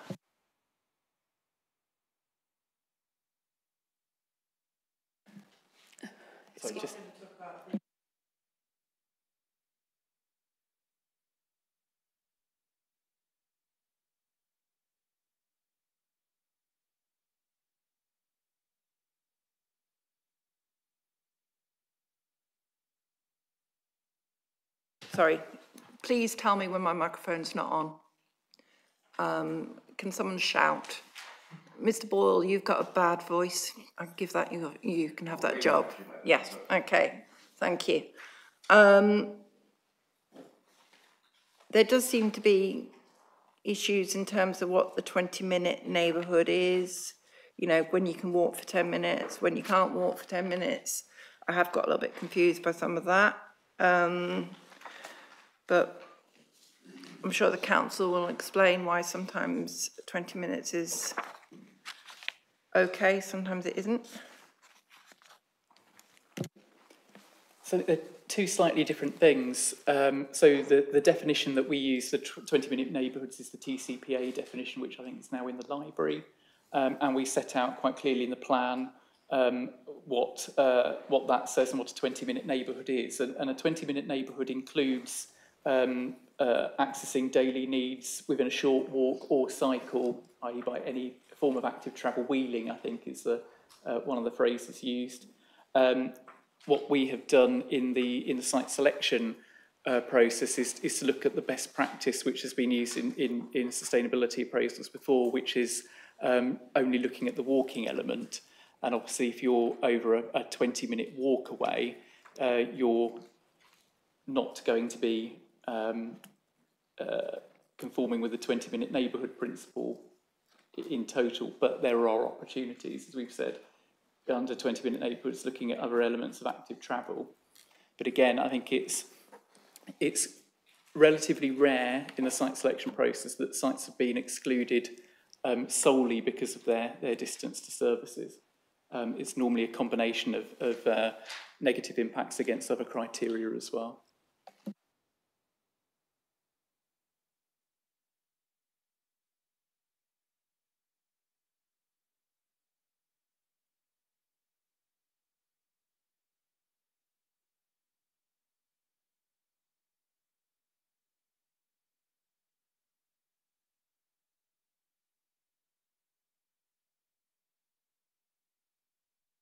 Well, I'm conscious that the discussion there was about the site selection process. But forgive me if we're going to come on to this later, and please tell me if we are. But I think, again, one of our concerns is to do with the inconsistent scoring, or to use the phrase in your question, the scoring methodology, the inconsistency within it, to do with how that's been applied, both in terms of the evaluation of the scoring and then the comparison of the various scores with regards to the 5 options. Is this the suitable time, Mum? Is this sort of what you're envisaging? Okay, all right. Great, thank you.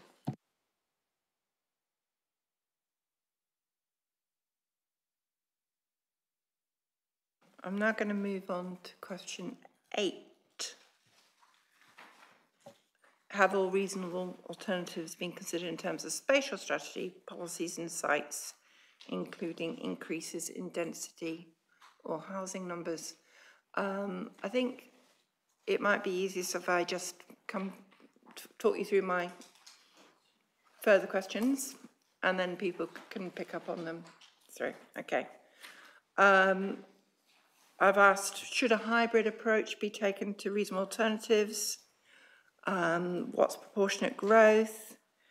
Is it a crude pro rata approach, and is that a straw man argument? These are my thoughts, and then I want people to come back on them. What is meant by strategic size? I can ask the council that one directly, actually. So strategic size, we haven't put a definitive number on it, but it would be the size of a site that would be capable of and demonstrable, demonstrating that it could provide community facilities, local facilities on site. And our definition in this plan, the sites that are sustainable community sites are the sites that are providing education, health, community facilities, open space, employment, retail, for example, on site. Obviously, that's dependent on being viable. Yeah. Yeah. Okay. Thank you. So it's no different So how would that be different from a new settlement approach?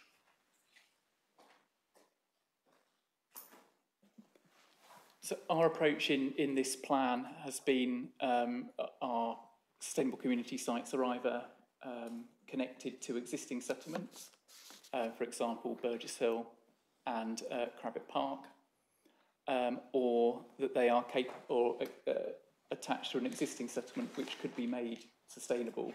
And our definition of a new settlement would be that it is essentially not attached to one of our existing settlements. It is, as the name suggests, it is new. And to note that we haven't had a new settlement promoted to us that is still in the running. We had one which has now withdrawn from the process. Okay. So Sayers Common, which, having visited it, I can see, in terms of all its facilities, you see that was just being an extension to a settlement. It's not really a new settlement, is it? Or is it? That's right. It's an extension to an existing settlement. Okay. All right, thank you. Mr. Higginson?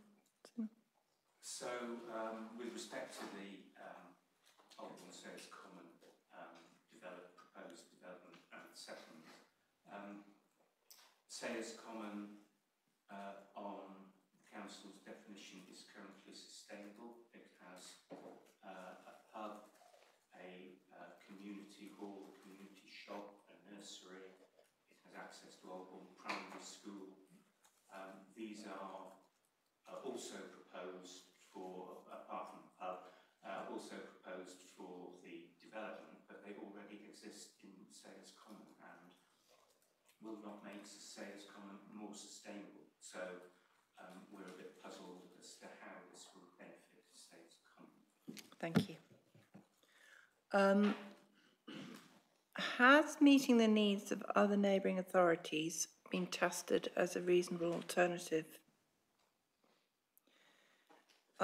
Is unmet housing need considered as a key challenge and an objective of the SA?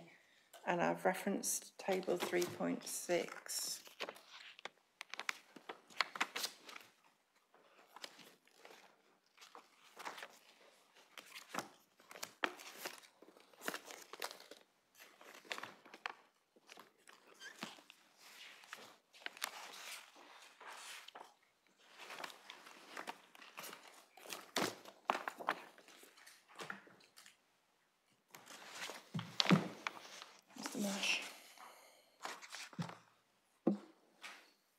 So in terms of the options, the 5 options, they're the spatial options. There's no number ascribed to those options. They are looking at the spatial potential, 5 different spatial potential options. We do assess in our assessment of policy DPH1 an option which is meeting Mid-Sussex need or meeting Mid-Sussex need plus an element of unmet need elsewhere. All of that is dependent on the results of the site selection process and the availability, deliverability, assessment of sites against the criteria. Okay. Anybody want to come in on that? No? Okay. I mean, I'll probably, as you might think, come back on that one. Okay, so unmet housing need is not considered as a key challenge. Is that in table 3.6? I know you talk about requiring housing to allow people, but it doesn't seem as if the unmet needs of anyone else is being included in that.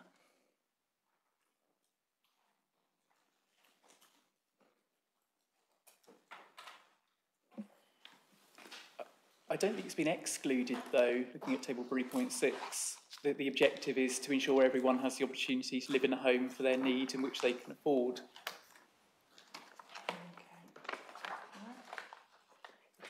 That's fine, thank you.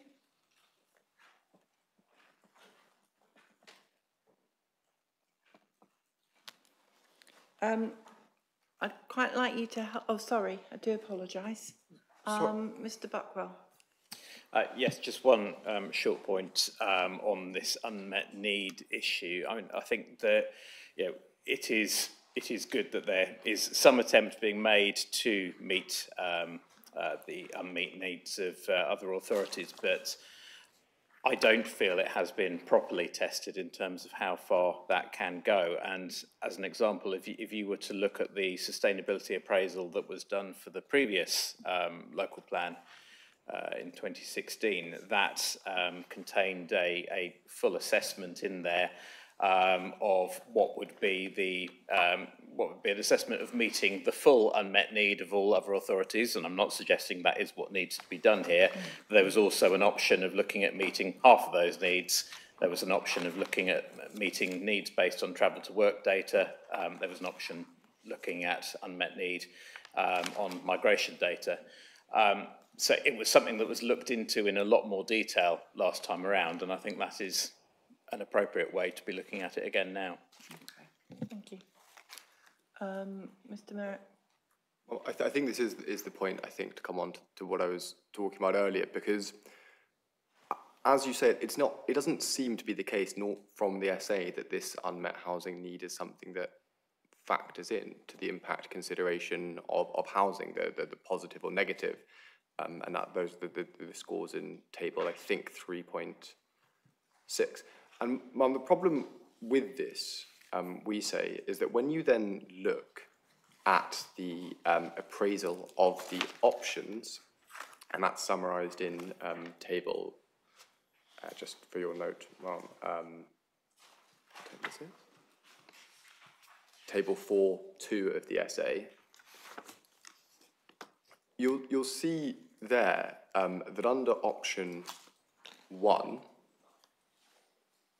it gives a plus minus on the impact for housing, which is said to represent effectively where there are some positives and some negatives. And under option 2, which is the preferred option of this plan, the chosen option, there is a plus plus, which is a big positive.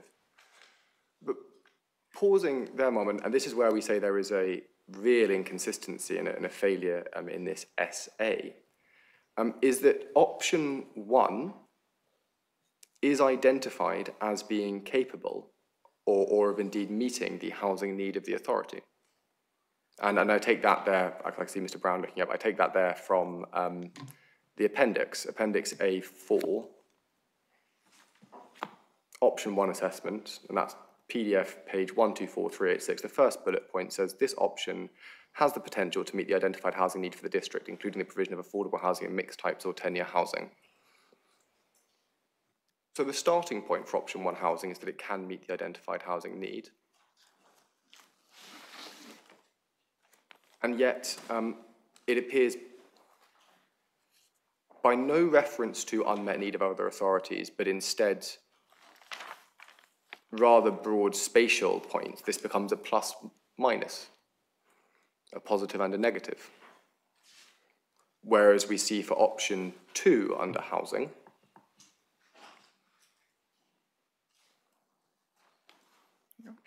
and that's PDF page 131, 8.5, the same first bullet point, well, it can meet the identified housing needs, so that should be factored in the same way as option 1 housing. But by reference exclusively to spatial issues, it becomes rather than a positive negative, it becomes a positive positive. And I'm just finishing this point because certainly in our view, in Wild's view, this really goes to the heart of this sustainability appraisal and the exercise carried out within it. When you then look at the summary of the sustainability appraisals of the options, and there's a helpful table provided at table 4.2, or that's at page 82 of the PDF. You see listed 1 through 14, the objectives and the score found for each. Option 1 starts with this plus minus, which in our view is a difficult, if not impossible, finding to justify given they say that will meet the housing need, but then has a marked amount of more positives than option 2. You see a lot more green in that option 1 column than the option 2. And so the point there, Mum, is a twofold I think you've gathered. The first of which is the inconsistency in scoring housing. And then the second is then the second inconsistency in comparing option 1 as a whole to option 2. Thank you. Thank you, Mum. Mr. Brown? Sorry, Mr. Brown, CPRE. Sorry, no, sorry, Mr. Brown. I don't mean you. It's a different Mr. Brown. At least you were listening. That's a positive. I'm feeling very mortal today. Oh, please. Yeah. Mr. Brown, Michael Brown. I'd like to persuade you that I'm his younger brother, but I'm not clever enough. Ma'am, my points really spread over questions 6 to 8, if you bear with me, please. I think it seems to us that we've got to ask you to treat the sustainability appraisal with some caution as evidence, both as to the overall capacity of the district to absorb new housing and as to the sustainability of strategic sites. In our view, the SA is biased in favour of development at locations that are really not sustainable. I've given you the reasons why we think the SA is skewed in both our Regulation 19 representations and in the submission that we put in last month to you. I presume I don't need to go through those again. It's interesting and concerning that the council is not, in my opinion, actually taking any account of the SA in its strategic allocations. It's trying to persuade you this morning that the significant sites are all, none of them are new sites or amount to new communities, but they are extensions of existing communities. I think that is perfectly arguable in the case of the Wester Burgess Hill strategic site allocation, but it simply isn't correct in any real sense in relation to Sayers Common. Sayers Common is a relatively small village, and when you put 2,000 new houses on the green fields around it and alongside it and next to Albourne, you are so overwhelming the existing communities, you can only regard this as a new settlement proposal, which is consistent with option 3 of the sustainability appraisal. And option 3 of the sustainability appraisal is the one that is the least sustainable option of the 5 that the SA considers. And if you care to, that's verifiable from the table at A23 to A27 of the table, which shows 6 of the 8 criteria being negative, only 2 positive, and one of those is the first one, and it's only positive by virtue of the simple mathematics that's a settlement of more than 100 homes and doesn't consider whether or not that location is a sustainable location for them. So it is the most negative, but it is the one selected by the council for its strategic site allocation, which we don't think is supported by what we say is already skewed sustainability appraisal. Thank you. Mr. Pearson. Thank you, ma'am. I think our concerns with the SA do follow on from those points just raised. It's not merely a case of the scoring, but how this has actually informed the plan now before you. I think it'd be helpful to remember that the Regulation 18 sustainability appraisal only considered 2 spatial options, which were options 1 and 2. And the Regulation 19 consultation included these final 3 options. And certainly looking at the scoring, it does appear there's a lot of green on options 4 and 5, and a lot of red on options 1 and 2. Despite this, Council's spatial strategy didn't change in response to this second sustainability appraisal. And I think particularly relevant to that is paragraph 32 of the NPPF, which of course talks about the sustainability appraisal. And that says significant adverse impacts on the objectives should be avoided, and wherever possible, alternative options which reduce or eliminate such impacts should be pursued. And looking at the scoring matrix, there are significant adverse impacts against option 1, option 2, and option 3, and yet this didn't prompt the Council to change course towards prioritising options 4 and 5 in their plan.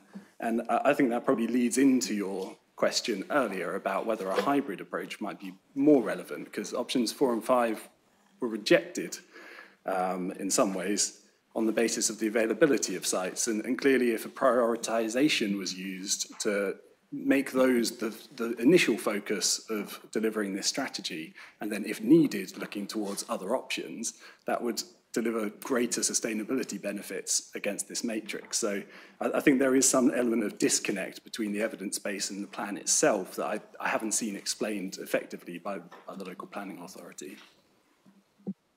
Thank you. I'd like just the council to be keeping note, because I've got a few more, you know, initially I said I was going to go through my thoughts, and this has sort of progressed a bit. Density. You mentioned the effective use of land. Yeah. How has this been tested in the concept of an increase in density?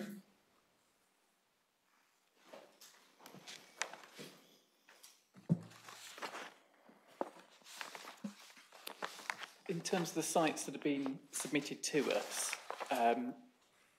they have been submitted at we haven't made an assumption about the yield on sites, put it that way, that they've been submitted to us at what the promoter feels is the maximum density for that site, and we've tested that because we've gone back and looking at further work, we've looked to maximise densities from each and every one of the sites that sits in the plan. But you have to weigh that up with the characterisation of the settlements that these sites sit in. You know, as the leader and Mr. Brown said earlier, we are a largely rural district, and therefore the extensions to existing settlements in the main would need to reflect the character of those existing settlements. So that's weighed in the mix. So it's increasing density as an option hasn't really been explored, is that what you're saying? In any meaningful way? Because there was something that I just wanted to pick up on in terms of, it's page 38 of the essay. And I'm sure it must be a typo, because otherwise it just does not make sense at all. It says high population densities, yeah? This is 2 paragraphs, second paragraph under 3.41. Can limit the accessibility of local key services and facilities such as hospitals, supermarkets, open spaces, including playgrounds and sports fields. High population densities also influence perceptions of safety, social interactions, and community stability. What do you actually mean, and how on earth does that relate to the 20-minute neighbourhood?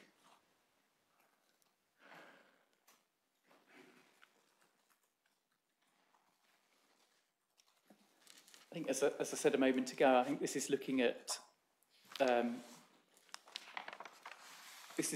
whether housing density above and beyond in a rural location, above and beyond the character of that location, could potentially limit the accessibility of local services where those key services are not being provided as part of the development in front of us. So if we were to take, for example, a small village with a density character of 20 dwellings per hectare, which is about average, and looking at a site on the edge of that village in the countryside, a village which has got limited services, a density that would essentially allocate a site for upwards of that 40, 50, 100, 200 dwellings without the provision of those services on site, that would limit accessibility to the existing services. I think that's what it's coming to. But aren't your policies requiring them to wash their face in terms of providing the facilities for those developments? On the significant sites that we're promoting the plan, the DPSC 1, 2 and 3, they are. But this is looking at the option, SA Objective 1 option, housing of potentially looking at the range of allocations in the plan that would be needed. We're not reliant on just those 3 significant sites, sustainable community sites. We have got, as you'll see, a range of smaller sites at the villages and towns within the district. And not all of those will be able to provide those facilities on site. It's the 3 large ones in the main that are, with a handful of others. Right, so you're saying that you can't increase density. The sites that you have allocated in the rural areas have got to be low density because they are in a rural area. Is that your tick point 1? And don't you therefore, you can't have a strategy of increasing density because it's going to cause problems of social interactions and community stability. Mark, if I may. I'm sorry, I'm just, this might be an action point, please, I think, just to get you to clarify what your approach is towards density, because to be brutally honest, I haven't got a clue. It just doesn't make any sense to me whatsoever. I don't know if anyone else has got anything they'd like to. Is it helpful if I say something? Would you prefer us to set this out in a note? I'll hear what the other people say. Mr. Higginson. Thank you. What we're identifying here is a conflict between the density that's appropriate in a rural setting and the density required to sustain a 20-minute neighbourhood.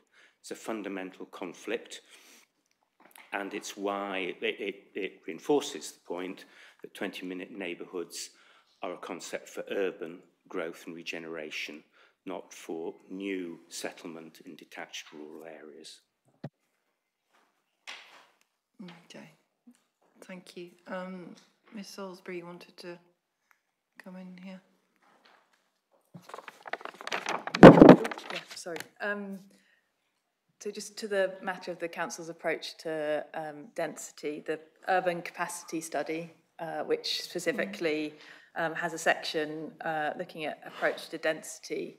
I'm paraphrasing, but it essentially concludes that given the varied nature of the district, it wouldn't be appropriate to take a kind of broad brush or a very high-level approach to density, and in fact that has historically been looked at and is found to be inappropriate in the context of the district. So what the urban capacity study effectively recommends is that density needs to be looked at on a site-specific basis, taking into account the context of the site, the scale of the development, whether it's of sufficient size to provide community facilities, etc., and on that basis, that the density, an appropriate density, can be arrived at. And it talks about how in urban settings, densities over 100 dwellings per hectare have achieved, whereas on the edge of settlements, that has been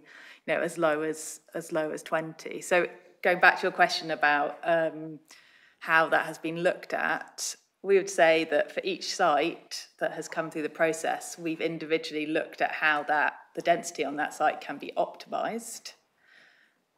And that is a kind of intrinsic part of the site selection process and the proposals that have come forward as part of that. So a reasonable alternative would not be to increase your housing supply by increasing density. You don't see that as a reasonable alternative to be tested.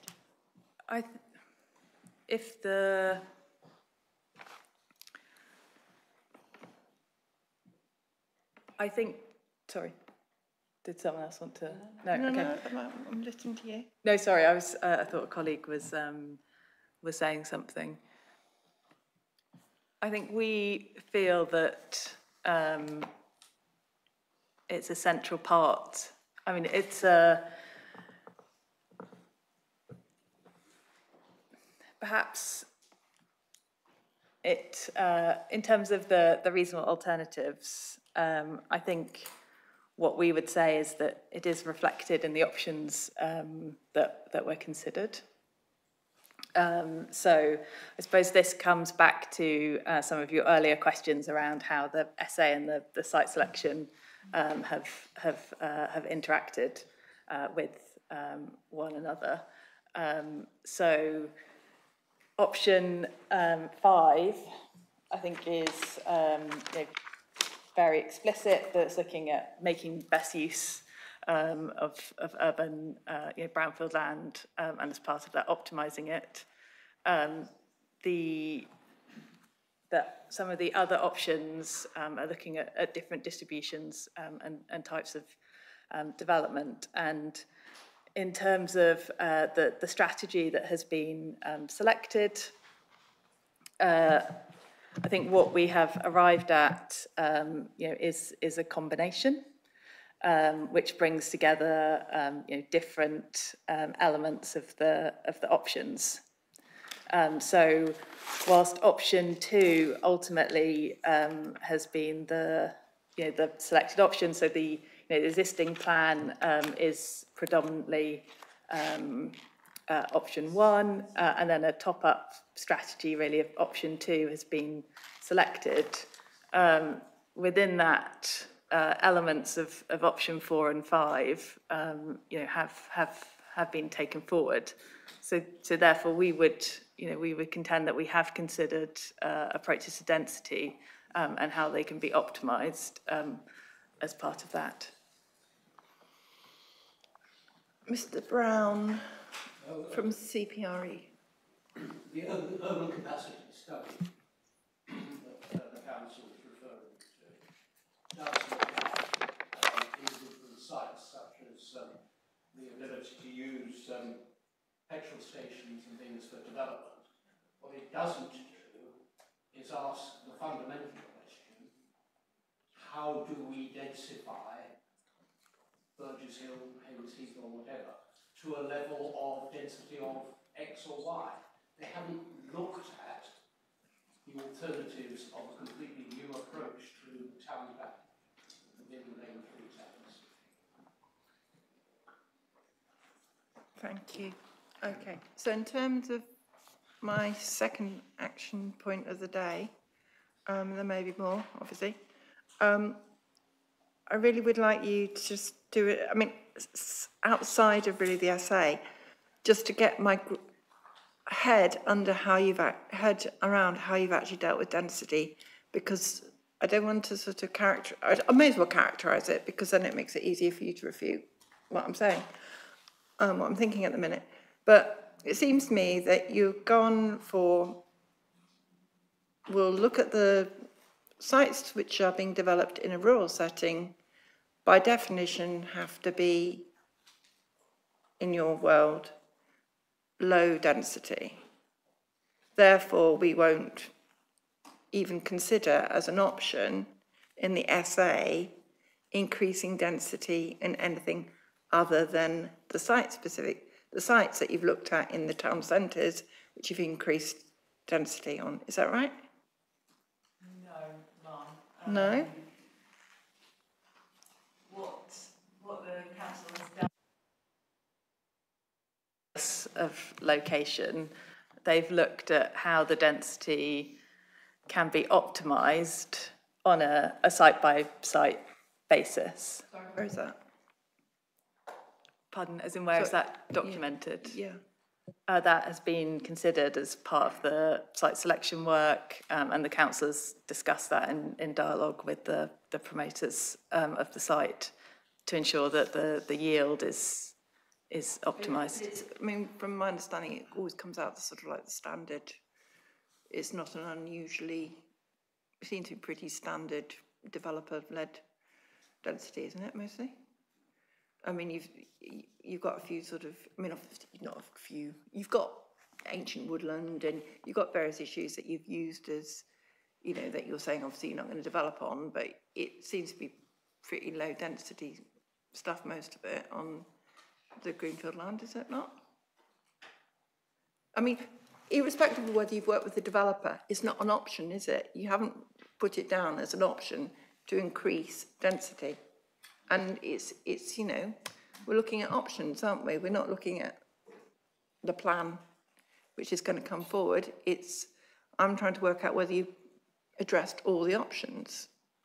And have you addressed increased density? And at the moment, I can't see that you have as an option. Mr. Brown, you look like you want to say something. All I was going to say was that one can define options in different ways, and I mean, if you look at the way in which, bearing in mind when we're talking about the options here, we're talking about the spatial strategy options, and the word spatial is really, really important there because it's about where the development is going to go. Is it going to go on brownfield sites? Is it going to go in existing towns? Is it going to go next to the big three towns? Is it going to be spread across some of the smaller settlements? Is it going to be a brand new settlement? Those are about where rather than what. And I think what Ms. Salisbury is saying is that, and to that extent, your point, you haven't expressly tested increased density. The answer to that is absolutely, that's right, because that's not a location point. That's about how you develop each of the particular sites. But I think what Ms. Salisbury is saying is that to the extent that we, or the council, needs to have looked at whether you can get more or less, although it's not identified as an option under the spatial alternatives, when we've looked at the particular sites, that is a question that has been asked at each occasion. And I mean, you can reach a view about whether we've done that correctly and whether what comes out at the end is simply a sausage factory or whether it is actually an independent assessment. That's a perfectly valid question, and I'm sure if we need to go through the process, we can explain why we've got to where we've got to. It doesn't mean that we haven't asked the question, could we get more out by squeezing things a bit harder? It's just that we haven't identified it as a distinct strategy because that's not the type of strategy that we're identifying in the space under the spatial heading. I don't know whether that helps you. I mean, it probably means you've still got a question about whether we have squeezed as much out of it as we can do, and I understand that. We can help you with that if we can. Yes, and I would like you to just make some sense out of page 38, because it, as I say, it doesn't make any sense to me whatsoever. Mr. Boyle. Madam, I hesitate, not least because we've got no comment on question 8, but I wanted to flag up for the later session in matter 4. We come back to this issue about densities and walkable neighbourhoods, 20-minute neighbourhoods, because, of course, density is not even across any of these individual sites. Now, I think what I had understood from Mr. Marsh is the paragraph you relied upon is perhaps not as well crafted as it might be. I think what he was saying was the idea of putting high density in unsustainable locations, unless you bring other stuff with them, is going to limit access to services and facilities, etc., if they're not then provided. What we're doing, of course, is providing them through the sustainable settlements, those to be made sustainable, and the density there has been alighted upon in terms of both being able to meet this is Mr. Higgins' point, meet local character and also support the 20-minute neighbourhood. And if I just direct you with respect, Madam, it's your question 47 in our matter 4 reps. We explain how that works out in practice by varying density across the site, along with bringing the various facilities that come with it.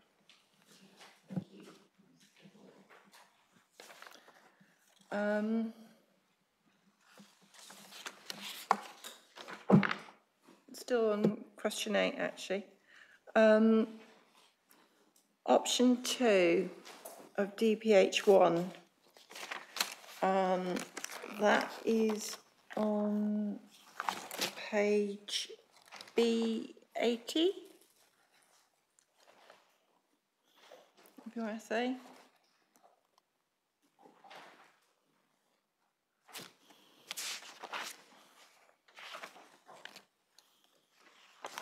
Which is to do with reasonable alternatives to DPH1, and this relates to housing need.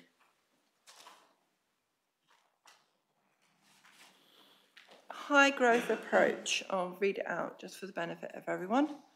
Identify sites above and beyond the housing requirement.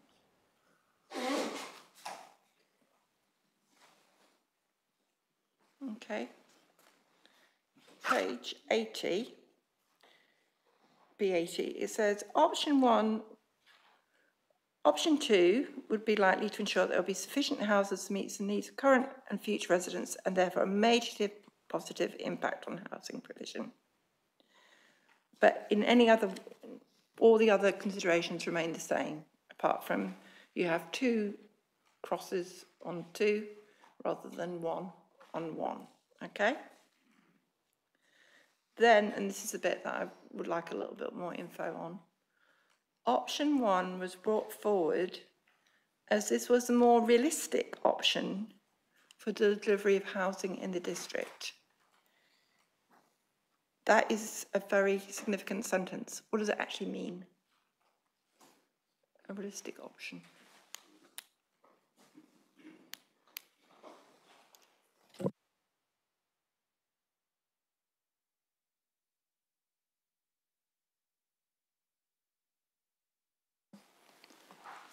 If we look at both the options, so option 1 under DPH1 is meeting the housing requirement for Mid Sussex, and option 2 is identifying sites above and beyond the housing requirement. And our plan, as described earlier on, is showing an oversupply in the submitted plan of 996. So we have taken the approach of identifying sites above and beyond the Mid Sussex housing need and above our requirements. So I would imagine that sentence about option 1 being brought forward is incorrect, actually, and it should be option 2.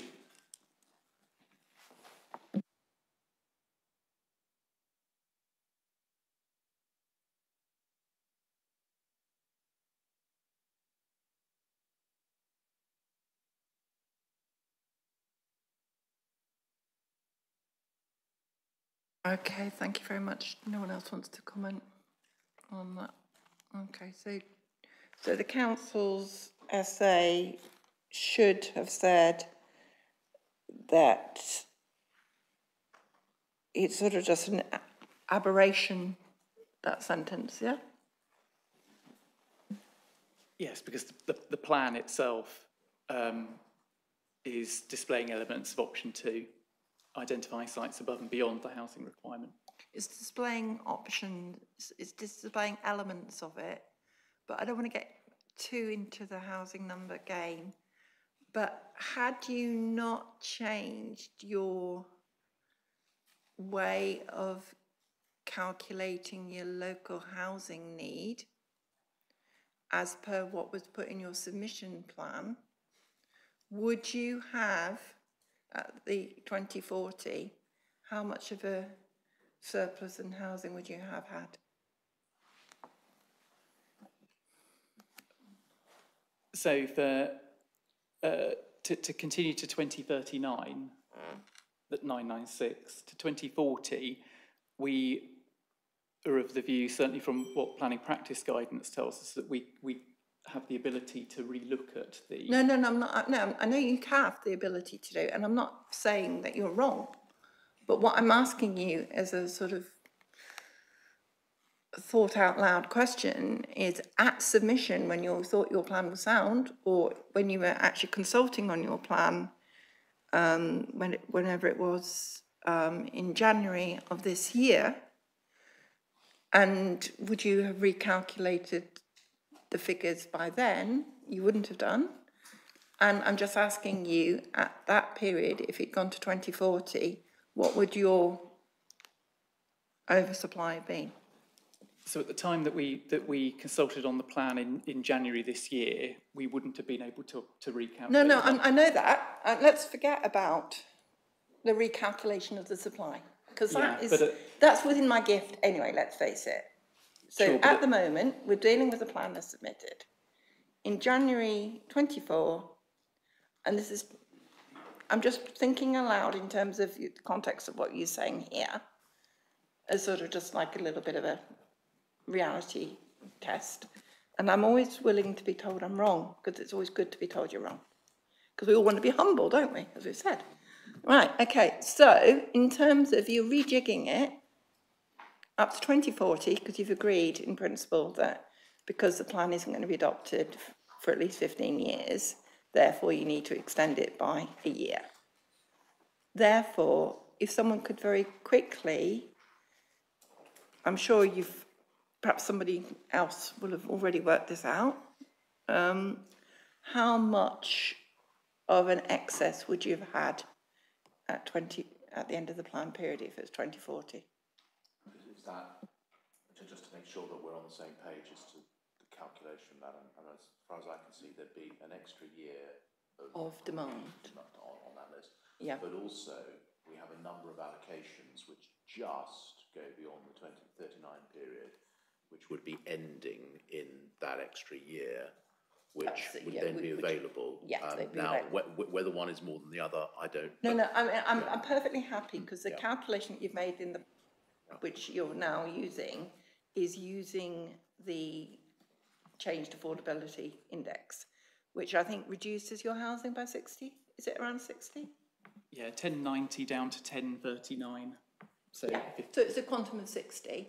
And I'm just interested to know how much of a difference it makes in terms of this excess, because you're now saying that DPH1, you've always gone on the basis that you were going to provide more housing in the SA. This sentence is just like got some gremlin got in the machine and isn't really, I shouldn't be thinking about that. I'm just wanting to know what the impact would have been. So is it, if we leave aside the drop from 1060 to 1030, if we discount that, yes, exactly. We then add on the extra year, take off the additional sites that would come forward in that year, and then relate that to the 996 was, what's the number we end up with? Working on the premise that all the windfalls, all right. I mean, well, I'm not going to can you leave that with us as action point 3, ma'am? Or do you yes, but I'd be really grateful if I could have it back ASAP, that I think that's something we should be able to get to you by the end of the day. Difficult. I would think, I would hope. Yes. Yeah. We might be able to do it over the lunch break, ma'am. I don't know. Yeah. Okay. Thank you for that, because that's really helpful, because I just want to, as I say, I need to get my head round option 1 was brought forward because you were doing it and it's fine. Okay. Because, yeah, okay. Thank you.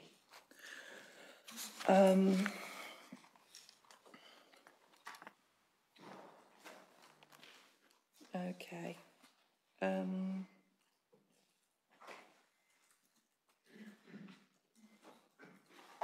Another question I want to raise in terms of significance of robustness is the publication of additional evidence such as transport and flood risk. I heard what Mr. Brown to my left has said previously in his opening, that the changes to the SFRA and all the ramifications of the transport I don't really have to worry about that because all the evidence was in front of the council when they're doing the essay. Is that actually true?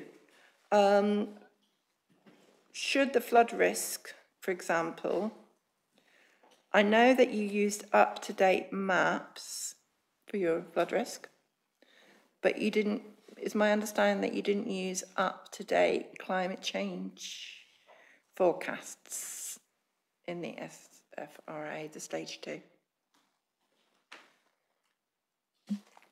So at the time we did the assessments, both in the sustainability appraisal and the site selection paperwork, we were using, you're correct, the most up-to-date mapping. It's a live mapping with the latest data.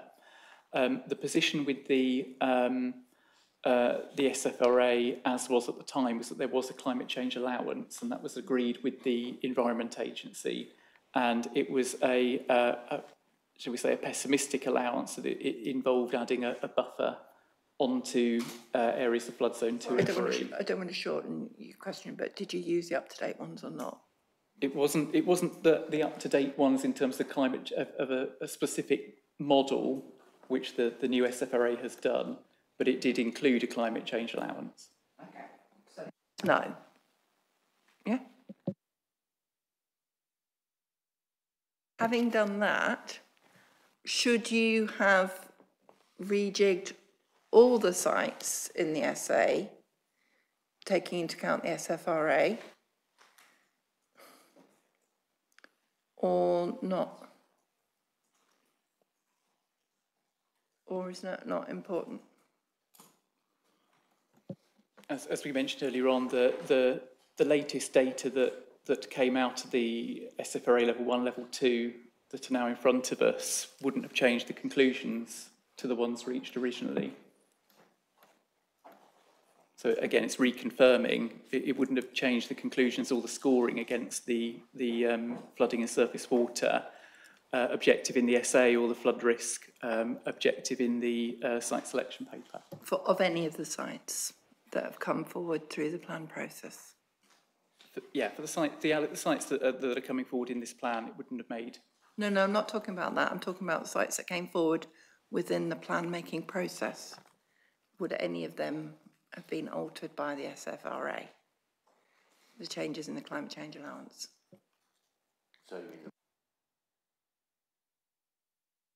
not to the best of my knowledge, it wouldn't have changed the conclusions that we reached on those objectives.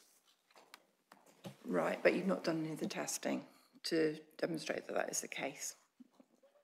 And the framework says that we ought to have a plan with the most up-to-date SFRA. That's right, isn't it? And the SA should be? Yeah, okay.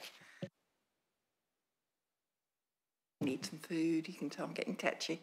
I do apologise. The other issue was transport. That's the other evidence in terms of the SA. And the sites that were put forward through the site assessment.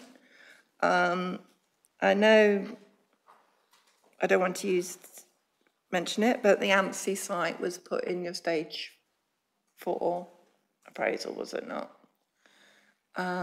Were other sites that you just had like a blank, you sort of gave a quantum of development, didn't you, for stage 4? Is that right? Yeah. But in terms of individual sites, how will transport issues have affected them, the new evidence, or the changed evidence? No, once again, it's the later scenarios, the transport scenarios are refinements to assumptions made in the modelling, and again, wouldn't have altered the conclusions that we reached originally, bearing in mind that the transport work is based on a scenario approach, not looking at individual sites on their own. It's an in-combination assessment.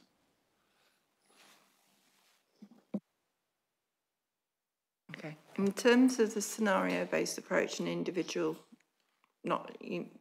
in terms of the actual where development was going to be within the borough, within the district, sorry, how was that tested in terms of the distribution, bearing in mind, you know, National Highways objection saying that you might need to have a completely different spatial strategy. So how was that spatial strategy tested in terms of transport? I think this is probably a matter we'd like to pick up under matter 4. In terms of SA, the SA, and you're saying that the transport matters hadn't been, there weren't really any issues.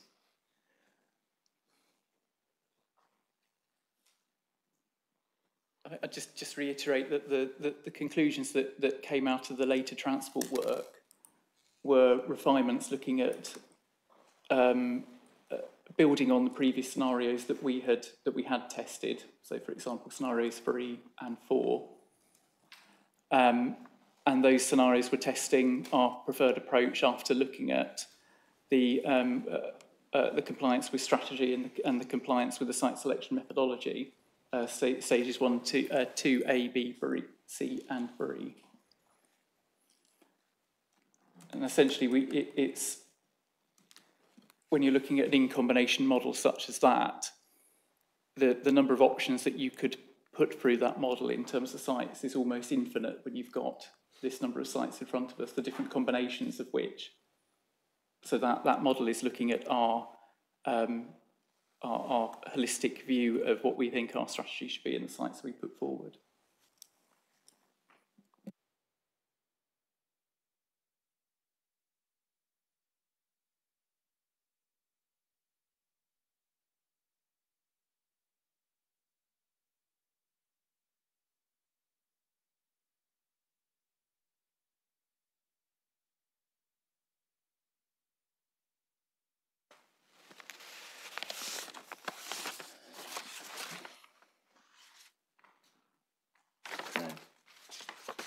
In terms of capacity, I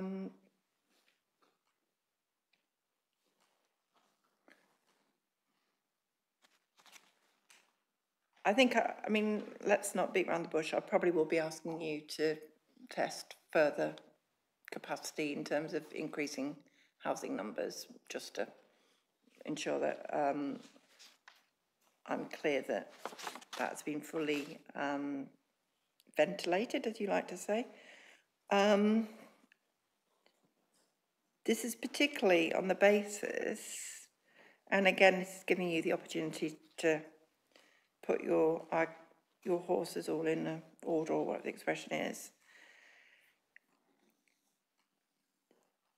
I'm sort of scooting a bit into tomorrow's session, but there is a letter, if I remember, from one of your councillors to Horsham, I believe, about the DTC. And you say, I'm very sorry, we can't do anything about housing need at the moment. We're doing our local plan. When we do our local plan, when we do our thing, we will look at options in terms of capacity, in terms of how much capacity we have for housing.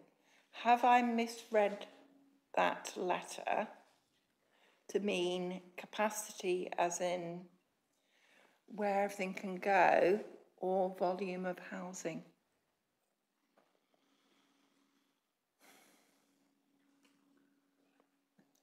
I wouldn't like to make an assumption about what was meant you by that letter. Do you remember what letter I'm talking about? Yeah, I understand in terms of our response to a formal request, for example. And at that point, we hadn't carried out the site selection process. We hadn't got a sense when we responded to that letter about, or have the full evidence base in front of us to be able to conclude to Horsham at that time the extent to which we could meet our needs or those beyond. That's all I would read into that at that moment in time. Okay, so you weren't testing sort of various gamuts of housing potential. You were just saying, look, we haven't done our essay yet. we can't help you yet because we don't know. Is that right? That's right. We hadn't completed the process that we would need to complete in order to determine how much we would be able to contribute. Okay.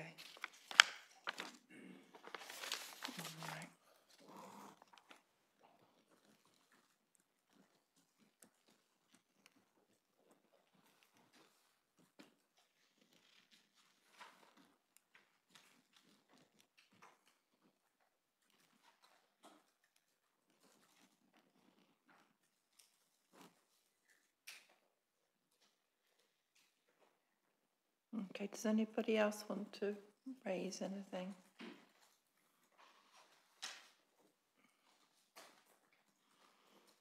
Mr. Pearson. Thank you, ma'am. Just before we leave this discussion behind us, I think it would be helpful just with the point that Mr. Marsh made on the preferred option in the essay for policy DPH1, which is the housing policy, if that could be considered further and clarified which preferred option was taken forward. I think it would... Clear that DPH1 version 2 was what was taken forward. I'm just thinking in terms of future hearing sessions and for the benefit of those who haven't participated, if that was clarified in writing, I think it would hopefully inform discussions, so don't recover that ground. Okay. Thank you. Okay. As I say, I will have to go back and think about things in detail, obviously, because you've given me a lot to cogitate on this morning.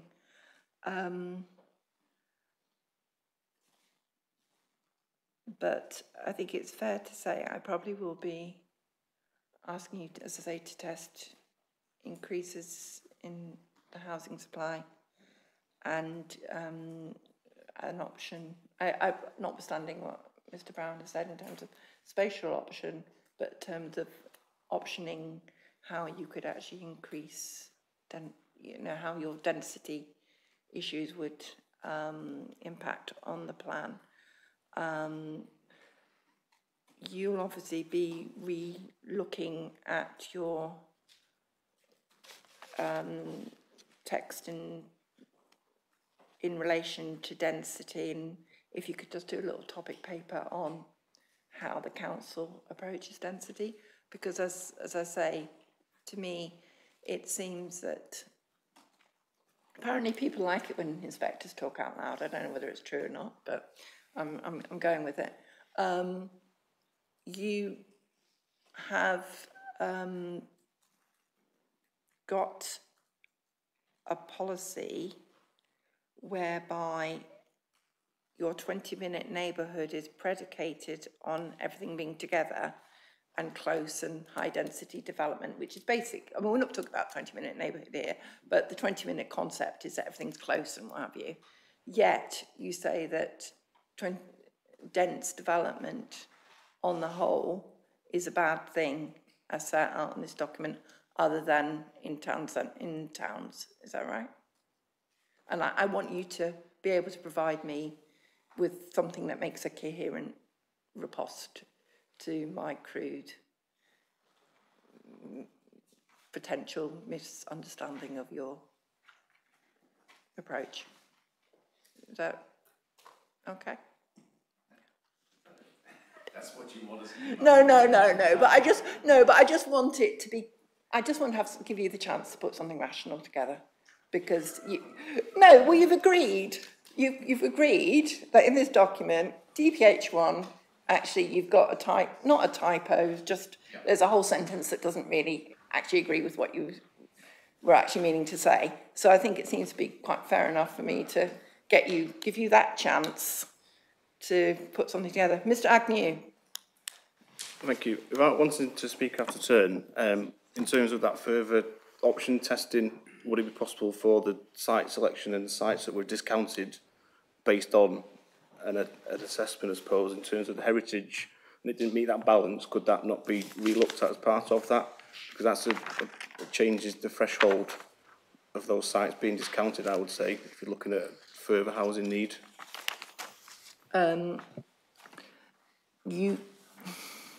to be honest, the whole issue of heritage, I think, is something that I'll be coming up to later, actually.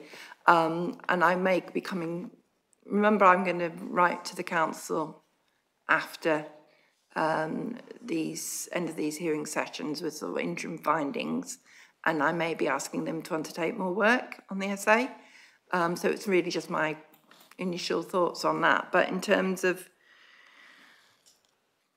historic environment,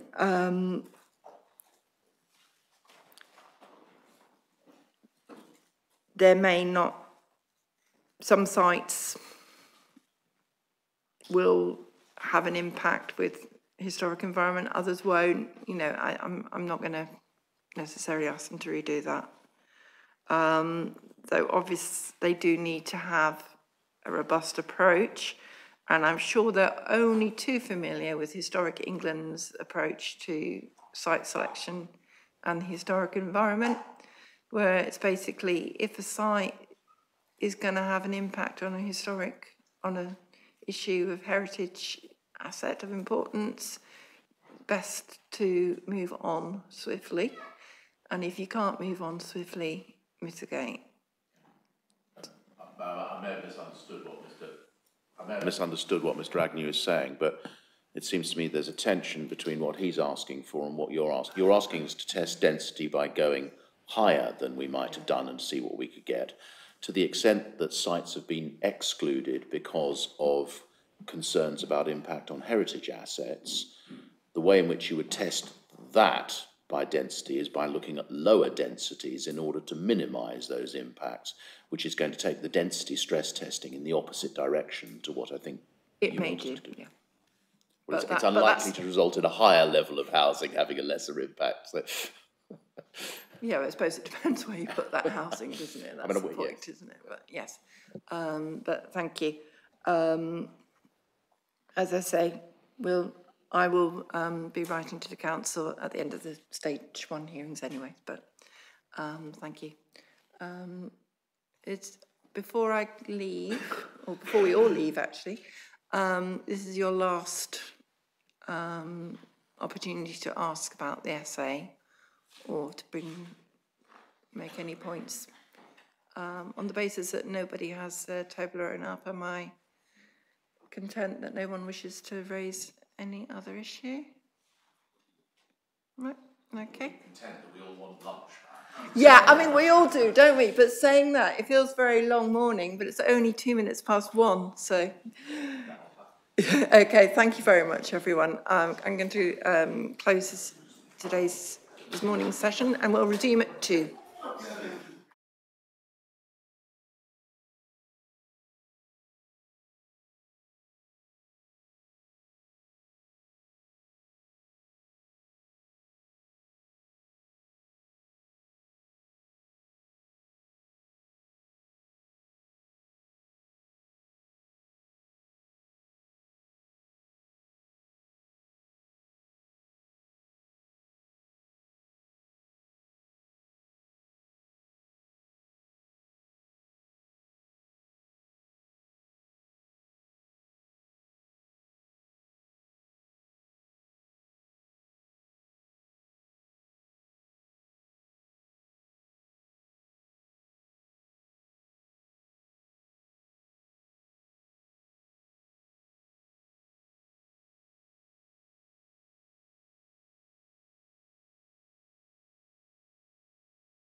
Good afternoon, everyone, and welcome to this afternoon's hearing session.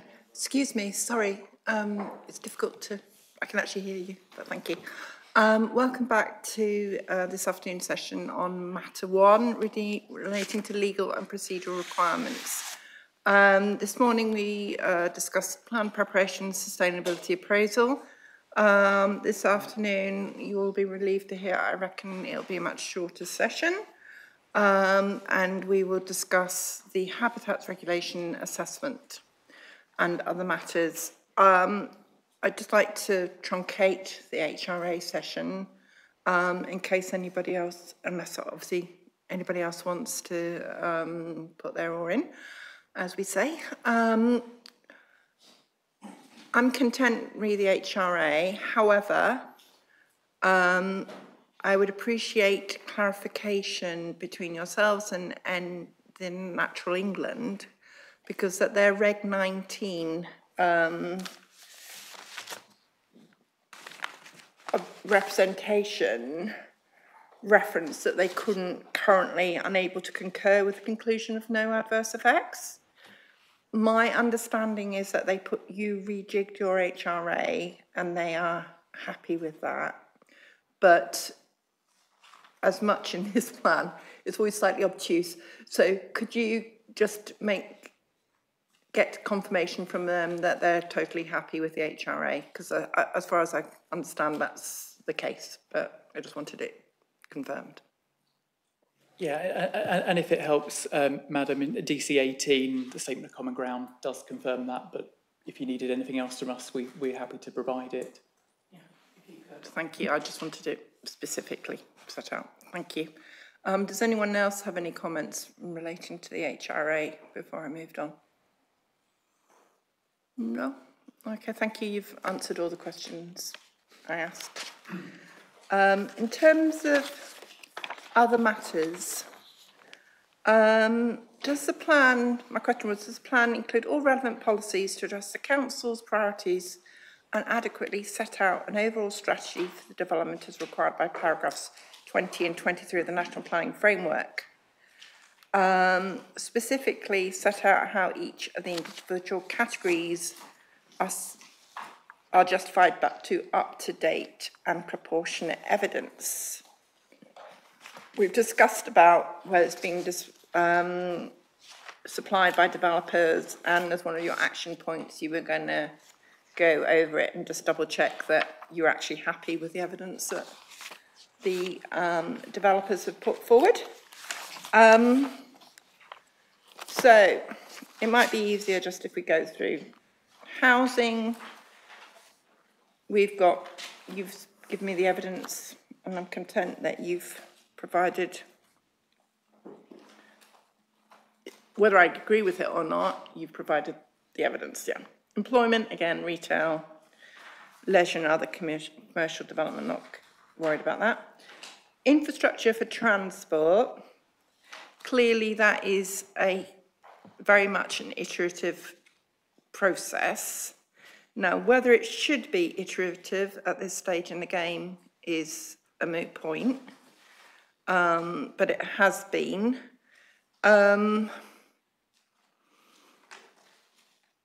I suppose the question is, why didn't you get it sorted before the plan was submitted?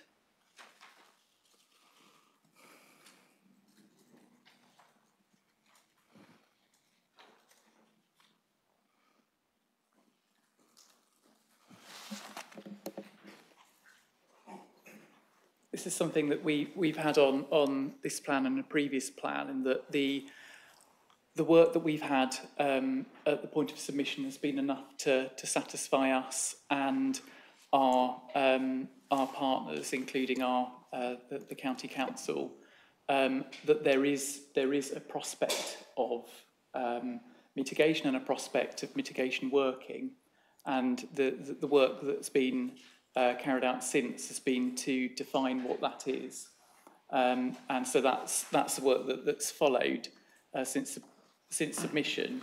But at this point in time, that's the mitigations that have been suggested and run through the transport model are picked up in the IDP.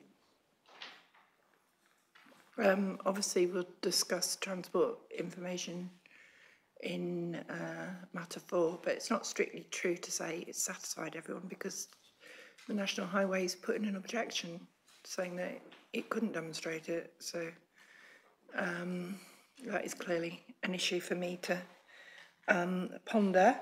Flood risk assessment, I suppose the question is, why did you submit before you'd done it? The up-to-date SFRA.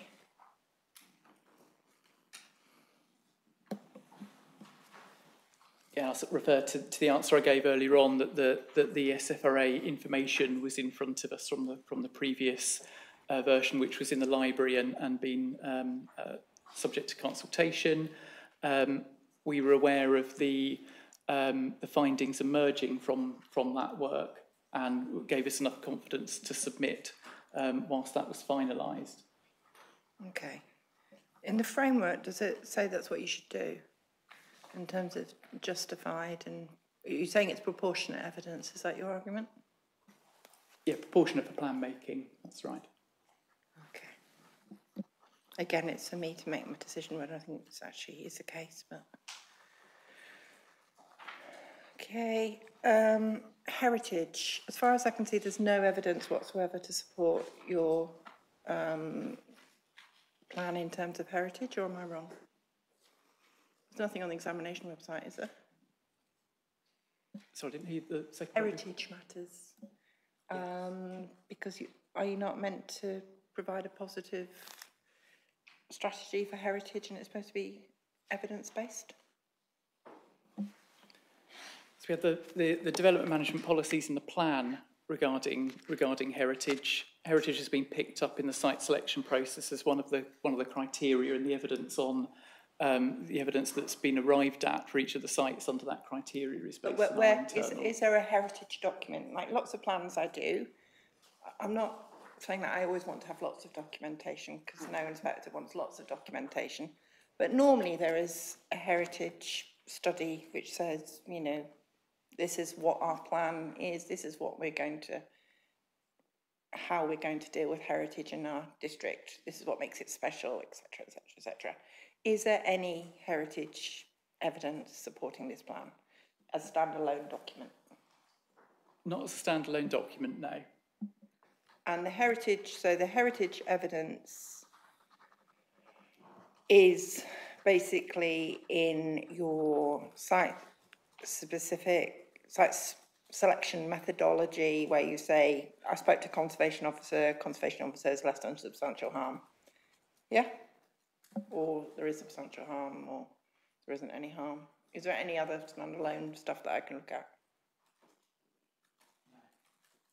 No, not standalone. Okay. Or even not alone? No, our heritage evidence is contained within the site selection methodology in terms of the assessment of our sites, as you've identified. But we note there's no objection from Heritage England to the plan. Okay, but answering my question, there isn't any specific evidence.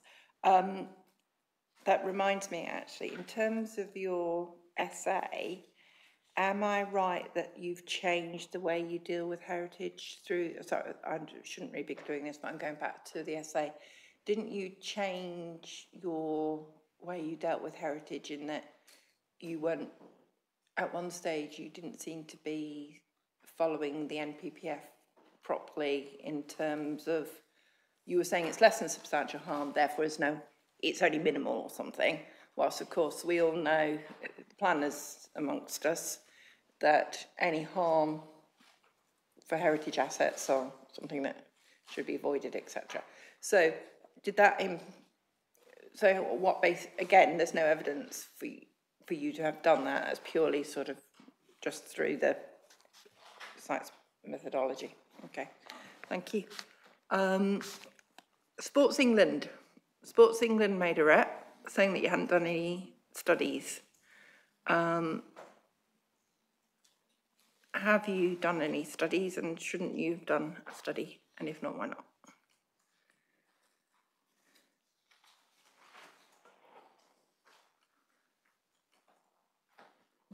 The council has its open space recreation studies as a corporate study. How old are they? I haven't got that information in front of me at the moment. We have to come back to you on that. Okay, so, but my understanding there's nothing in the evidence library to deal with sport and recreation, and you do recall that Sports England have objected on the basis that the plan's not positively produced because it hasn't got sports evidence behind it. Is that right? Open space, etc. Am I right? I mean, please tell me if I'm wrong. We'll come back to you on the studies that we do have. Admittedly, they haven't influenced the site selection process, for example.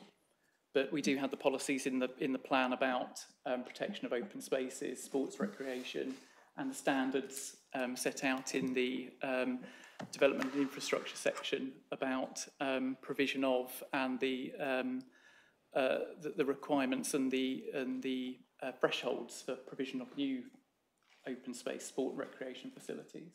But what would they be predicated on? That would be the council's internal studies. Okay. So, and any national standards. But I'll probably obviously look at them, but I'm just talking about evidence in general. Landscape evidence, again, when I do local plans, I normally find some landscape evidence in my bundle.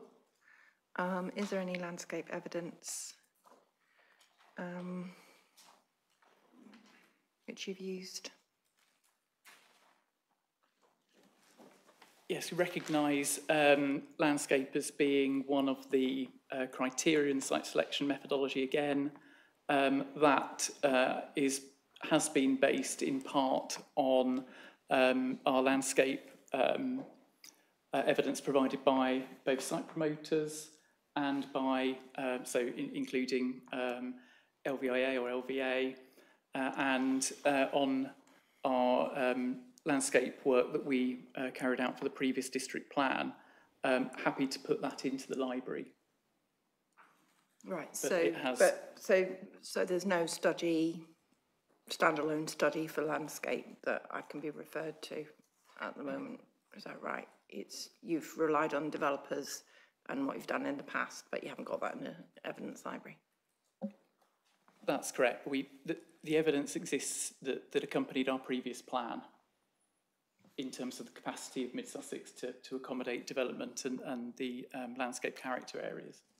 And those are reflected in the site selection criteria 1. Okay. Could they? I'm acutely aware that under the extant site allocations plan, you've identified you've identified housing sites. Would they have any impact on the landscape and any? Would that impact on the evidence that you have?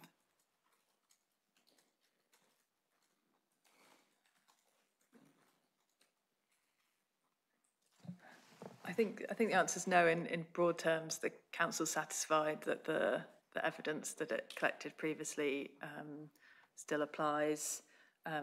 There's obviously the additional work that's been done specifically to look at the sites that have been put forward that are within the AONB and understand the impact of those. So that's ENV 6 and 7, and there's a similar one for the South Downs National Park, which is ENV 8. Yeah, the South Downs National, sites, but in terms of just a simple question, have you got a landscape study as part of your evidence base? The answer is, as it stands, no. But you've been using one for a previous plan. Am I right? I just want to be clear. I just think it's a case that we haven't added it into the library, which we can easily do. It is on the website as background study, so it's quite clearly a document that does exist. It's just a fact that we haven't added it into the library, which we can do. Yeah, via Charlotte, obviously. Thank you. Gypsy and Traveller, that is predicated on old guidance, and it's not up to date. Why didn't you do an up-to-date study on that? Because it's 2020, remind what date it was.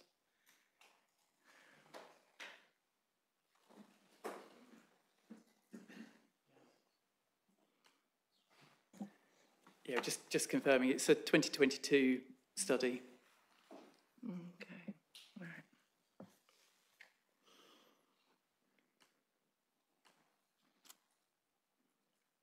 I mean, when I do the housing, I'll dig down on that. Okay. The IDP, that's one of those iterative evidence bases, I think we like to call them. Well, I don't like to call them actually. I prefer it to have an evidence base when you submit the plan. But that, again,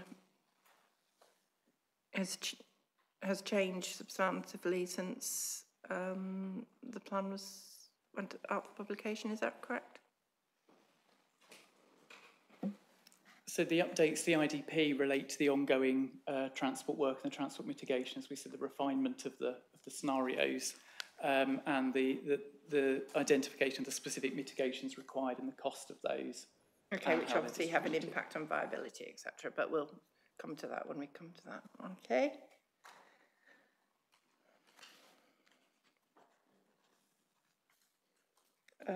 Obviously, we're saying that the plan should extend to 2040. Question I'd like to ask, if the sites, the DPS3s, sorry, when you have these sites, and you call them DPSC, I think, is that right? Can we have a shorthand for that? Because I would get it wrong. And it's going to be a nightmare when I write my report, because no one will ever be able to sort of check it. You know, if you could do some rejig of that. Not that it would be a main mod, but it would actually be really, really helpful. If sites are considered to be significant extensions, why haven't you, what's rational for not setting a vision for 30 years, given that the para 22 of the plan, which I believe, given when you submitted it, is actually relevant, at 22 of the framework, why haven't you taken the opportunity to plan for 30 years?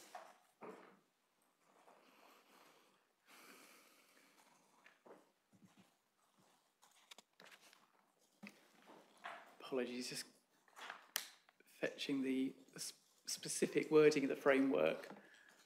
So our view, where larger scale developments such as new settlements or significant extensions form part of the strategy, which they do, they should be set in a vision to take into account the likely timescale for delivery. Mm-hmm. And our view in the plan, and as supported by those that are promoting those sites and their trajectories, is that the delivery of those sites will be complete within the plan period, give or take 1 year or so. Okay. Right, so you're basically saying once they're done, they're done. Who knows what you're going to do in 5 years' time when you review your plan, but at the moment, when it's done, it's done. Okay.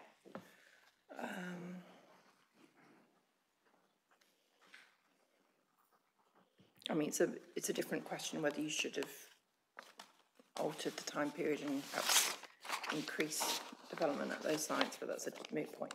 That's a different issue.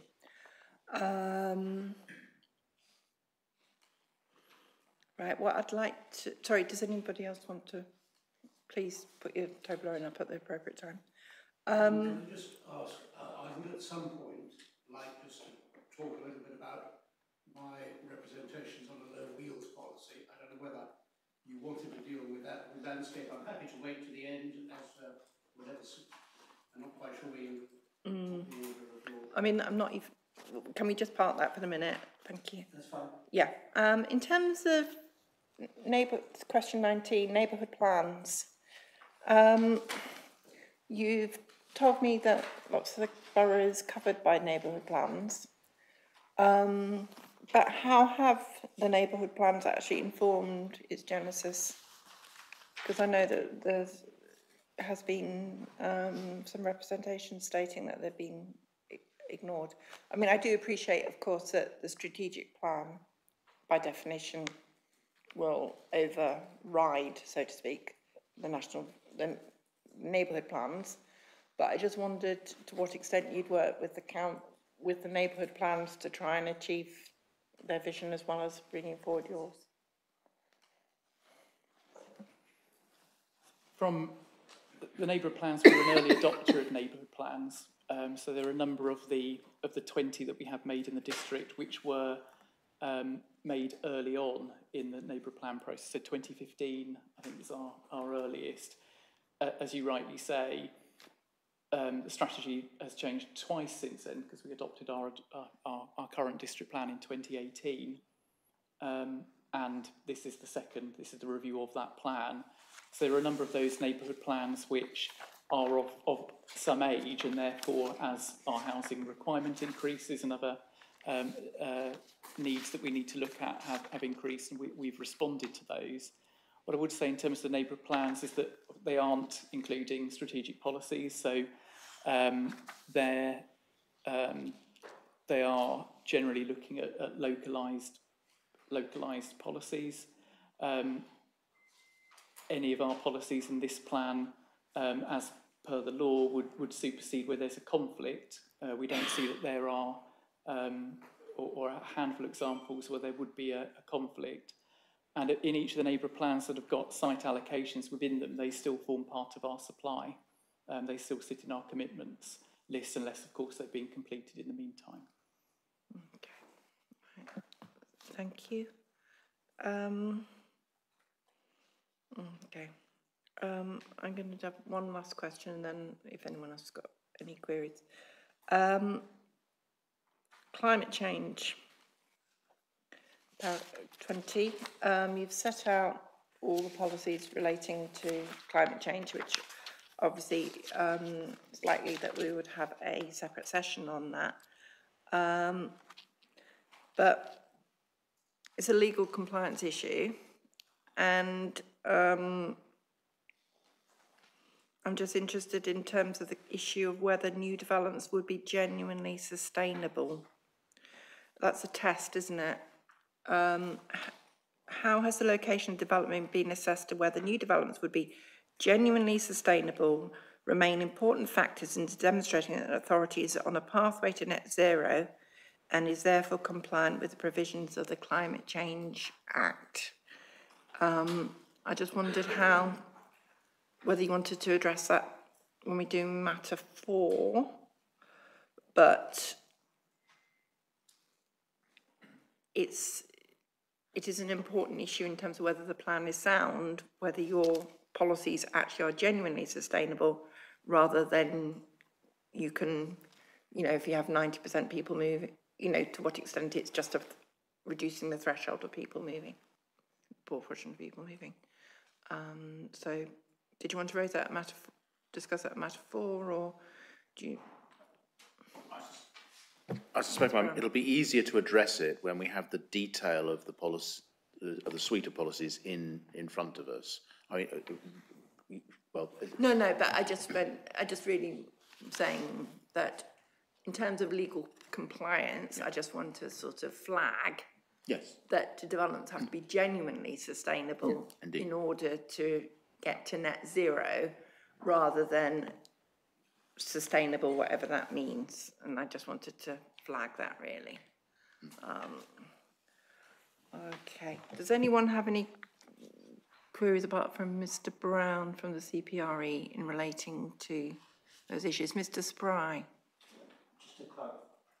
Just clarify on question 20, or can we deal with question 20? Or we've just done. Yeah, you can come on 2020. Yeah. Okay.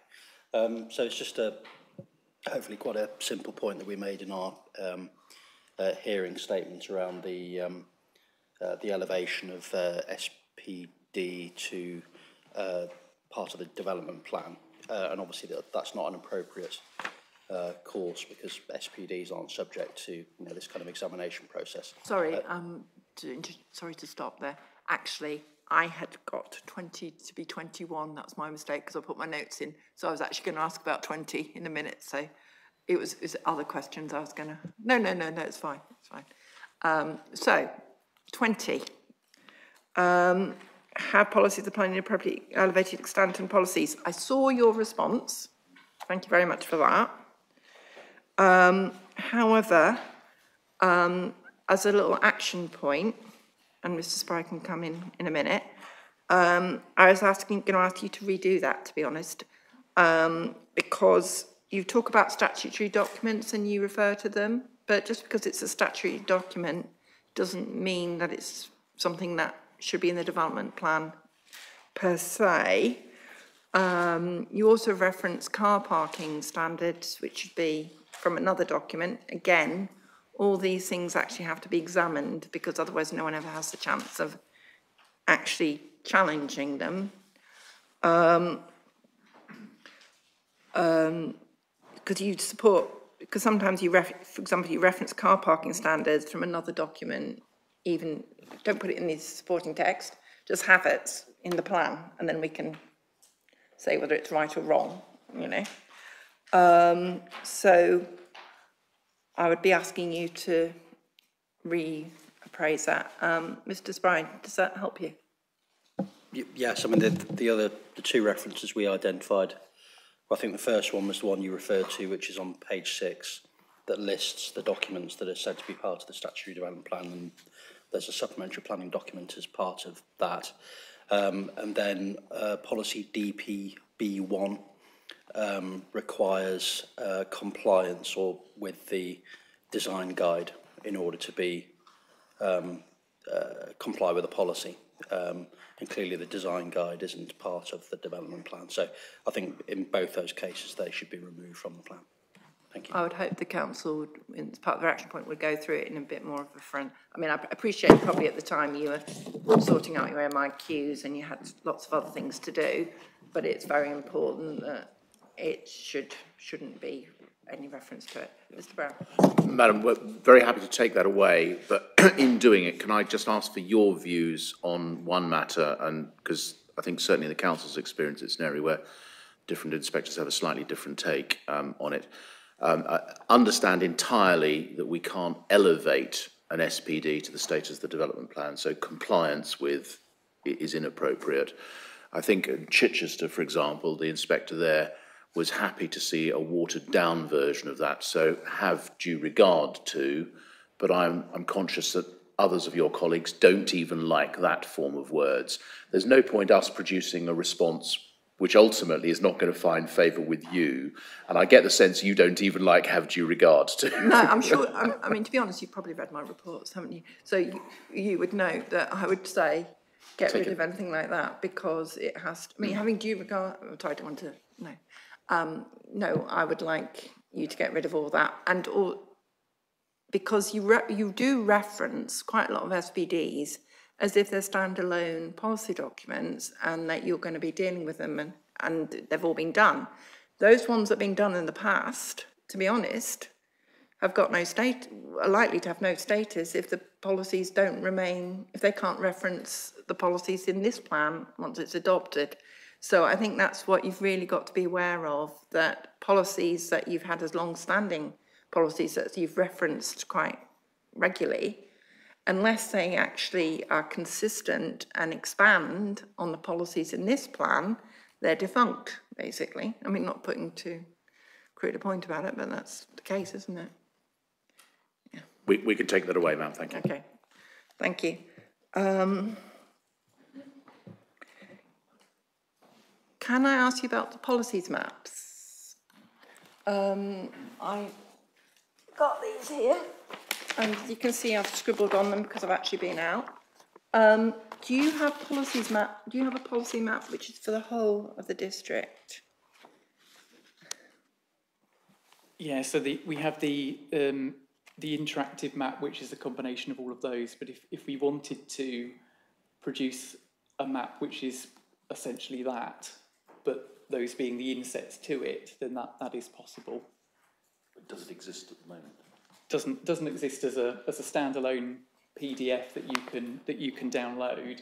But the interactive map, which we have been reliant on, which reflects exactly the same thing, is exactly that, but for the whole district as one. So, I mean, it could be absolutely fine. So, in other words, you're saying that these inset maps will, once changed, will then be put on, the interactive map will change. Okay. Right. It would be helpful, though, I think, to have, well, for me, at least, to have a mocked-up plan with some insets placed around, so I can get a better spatial sense of the district. Thank you. Right. Okay. I don't have any further queries, I believe, on those points. I know Mr. Brown wants to ask about whether we ought to have a low-wheeled policy on your basic. What's your rationale for discussing it now, Mr. Brown? Can I just start by saying that what I'm about to say to you is also supported by the Sussex Wildlife Trust. They've asked me to say that to you. They have put it in writing. I'm afraid the letter from them didn't reach me in time to attach to my submission, but I can provide you with a copy. It's a very short letter confirming that they are in agreement with what I'm going to say to you. Okay, but my question is, why do you think the plan is right. On the matter of legal and procedural issues? So I think it is, well, what I'm going to say to you is that it is, having this a policy isn't just a nice to have, it is something that is required by the NPPF. So it's not positively prepared, is that what you're saying? It is not positively prepared.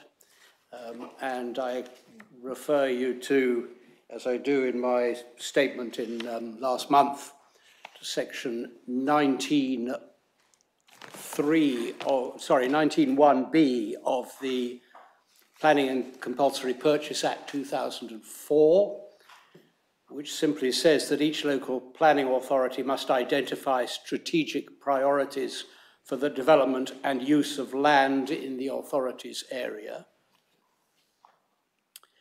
I refer you to para 20D of the NPPF, which requires strategic policies covering the conservation and enhancement of the natural, built and historic environment. And I draw your attention to para 179 of the NPPF, which requires the mapping of areas for wildlife and recreation. Okay. And what I would say in relation to this is the plan has or will have policies covering the towns. It has policies covering the High Weald, yes. But half the district lies elsewhere, and it's like sort of terra nullius. When Captain Cook landed on Botany Bay, he didn't no Aboriginals came down to meet him, and he decided that the place was empty, and he was able to run up the flag and do what he wanted with Australia. And it's a bit like that with the low-wheeled area.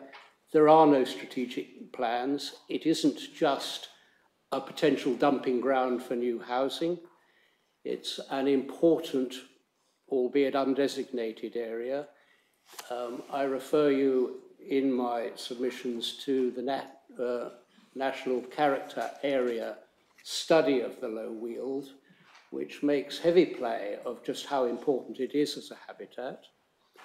It's important not only as a potential site for housing, and some housing may well be suitable there, but it has an important agricultural role and a rural economy role.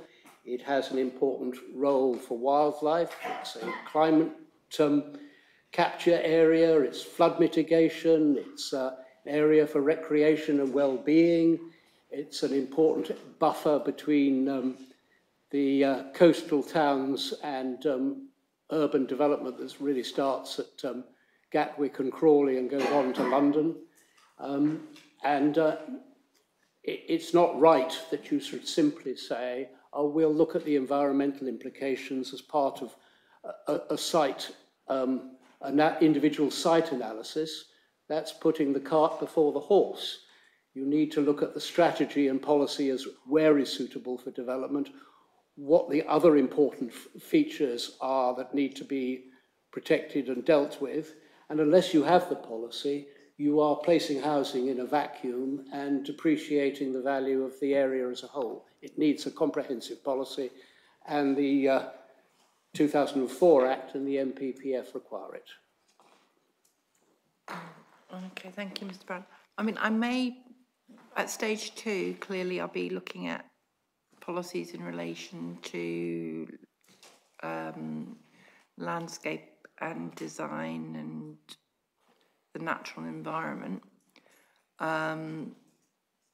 So to some extent that is an issue, but I understand what you're saying in terms of, from a strategic point of view, you consider that without that policy it would mean that developments would be allowed to go forward without being fettered. Is that correct, really? That is correct. It needs to be looked at in the context of a policy evidence showing what areas are suitable for development, what areas are more important to protect for other purposes. Okay. Ms. Williams?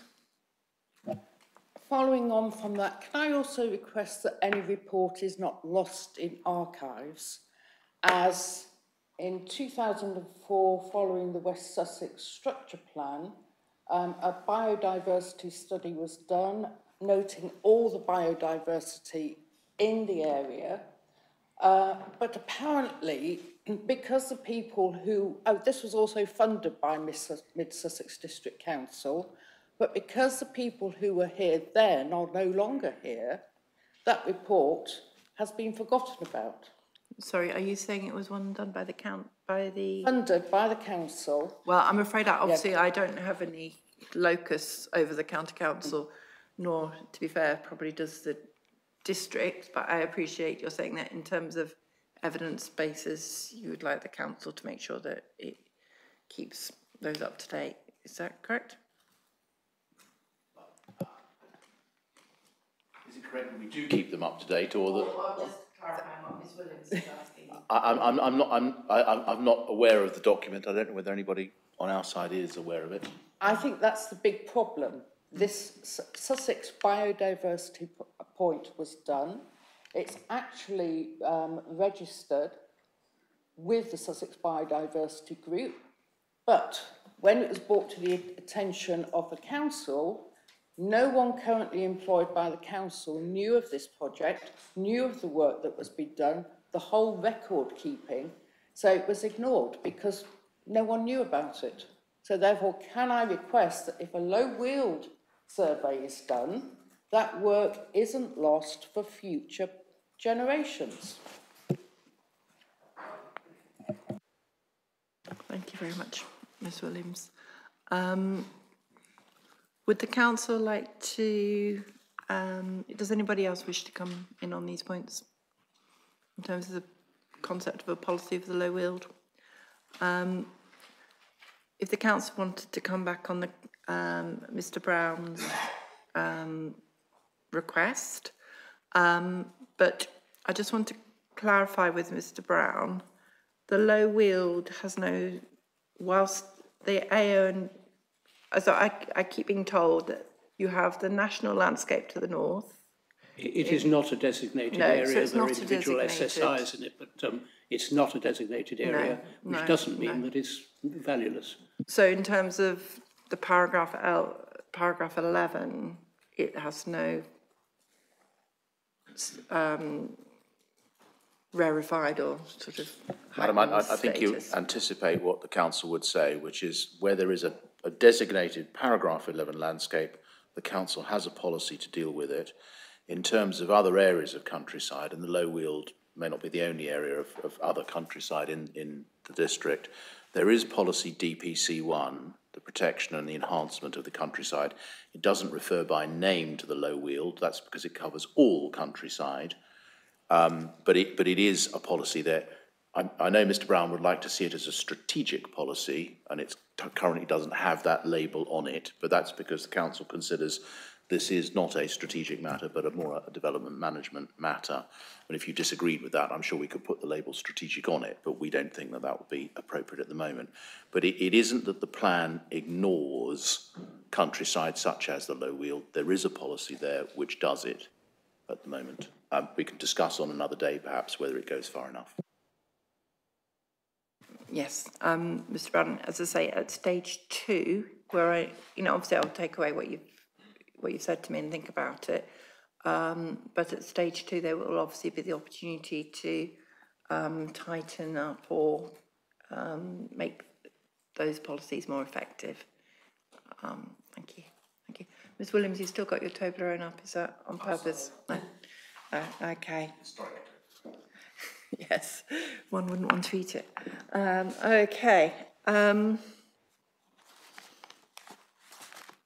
We come to the time of the day where some person in the council has been studiously writing down action points. Run through my list, ma'am, or Ms.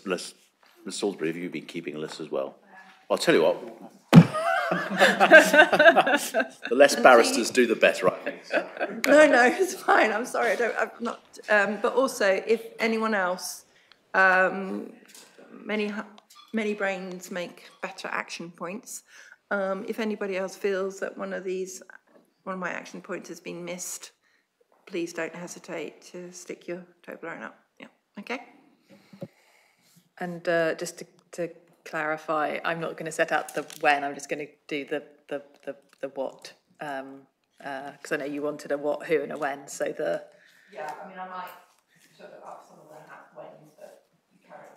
But I'll start, the who is all us, and I'll start with the what, and then we can come back to the when as needed. So the first one was to clarify the status of the site-specific evidence page, which has the information provided by site promoters, so to confirm the status of that. So it's not the page, it's the actual evidence. Well, the evidence, sorry, that's, yeah. Yeah, I want you to go through the evidence and set out what elements you agree with, what elements you don't agree with. So it's clear to everybody where the council stands. Yes. And it's clear to me where you stand as well, because obviously that's quite important. Thank you. The second one I had was to produce a topic paper on the approach to density. Which I think you also asked should make some, use your words, make some sense out of that paragraph on page 38 of the essay. Yeah. The third one was if the plan period is extended to 2040 and there is no change to the housing need figure, what that means for the residual supply. Yeah. And to clarify, no change to the housing need as submitted at the time of submission. Yeah. Yeah. I think it's really important that you make all these things when you're reporting back to us, when you're saying it now, that you're absolutely explicit, because I don't want you to go away with the wrong impression of what you're actually meant to be doing. Can I suggest, I mean, we'll try and be as clear as possible in the summary today. You also, I think, asked us to update these in writing so that they could be put on the and I think if we will put these in a form of writing, if on looking at that the written form, which will take on board everything that's been said, you still think we've missed something, then for heaven's sake, please let us know. The next one, so sorry, that's all I had for the morning session. then the afternoon session. Yeah, and then but just to check, that's all I've got for the morning. And then on the afternoon session, in relation to HRA, you'd like something, some correspondence from Natural England that is explicit that the updates that have been made to the HRA since the Regulation 19 version do adequately address their concerns, and they concur with the conclusions of the updated HRA. On evidence, in relation to the concerns raised by Sport England, we're to come back to you on the corporate strategy or strategies that we have and when they were produced, and how those have informed the plan. On the landscape evidence that has been produced and taken into account, we need to add that into the library. Can you check that it's actually up to date? Can you check it's up to date? Because to sometimes you seem to rely on the old plan and things, as you've said earlier this morning, circumstances alter cases, and I'd like to be, clear that those circumstances, if they've altered, haven't changed the case. Yeah. The next one, so yes, that's fine. The next one was to create a shorthand for the DPSC. The next one I've got after that is in relation to the proposed main modifications we included in our statement in relation to elevation of SPDs, to relook at that, and in particular to check that if the plan's adopted, that SPD are relevant in the context of this new plan. And then the final one that I've got is to provide a mocked up or stitched together version of the policies map, so you can see how that works in relation to the insets.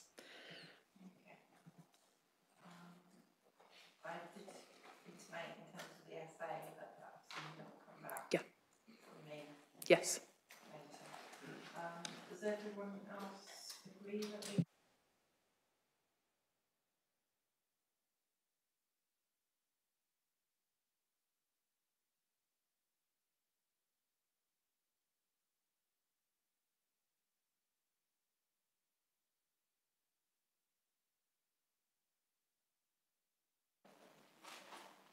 Was that the was that landscape? Landscape. That was the only. Yeah, yes. I think I covered that one. 2022. Yes. Yes. Yes. Sorry. Okay. Right. Thank you, everybody. Thank you to those who've all attended, including those in the public gallery. Thank you very much for taking the time out of your days to attend these events. Thank you for all those who have participated. I would now adjourn the hearing until tomorrow, where we will reconvene at 10 a.m. I'm afraid I'm not an early person. I would think I just think it's absurd going early because people got to travel, haven't they? So 10 a.m. tomorrow, and we will be looking at the duty to cooperate. And then in the afternoon, we'll be looking at the vision, objectives, and spatial strategy. So thank you very much, everybody. Cheers. Bye-bye.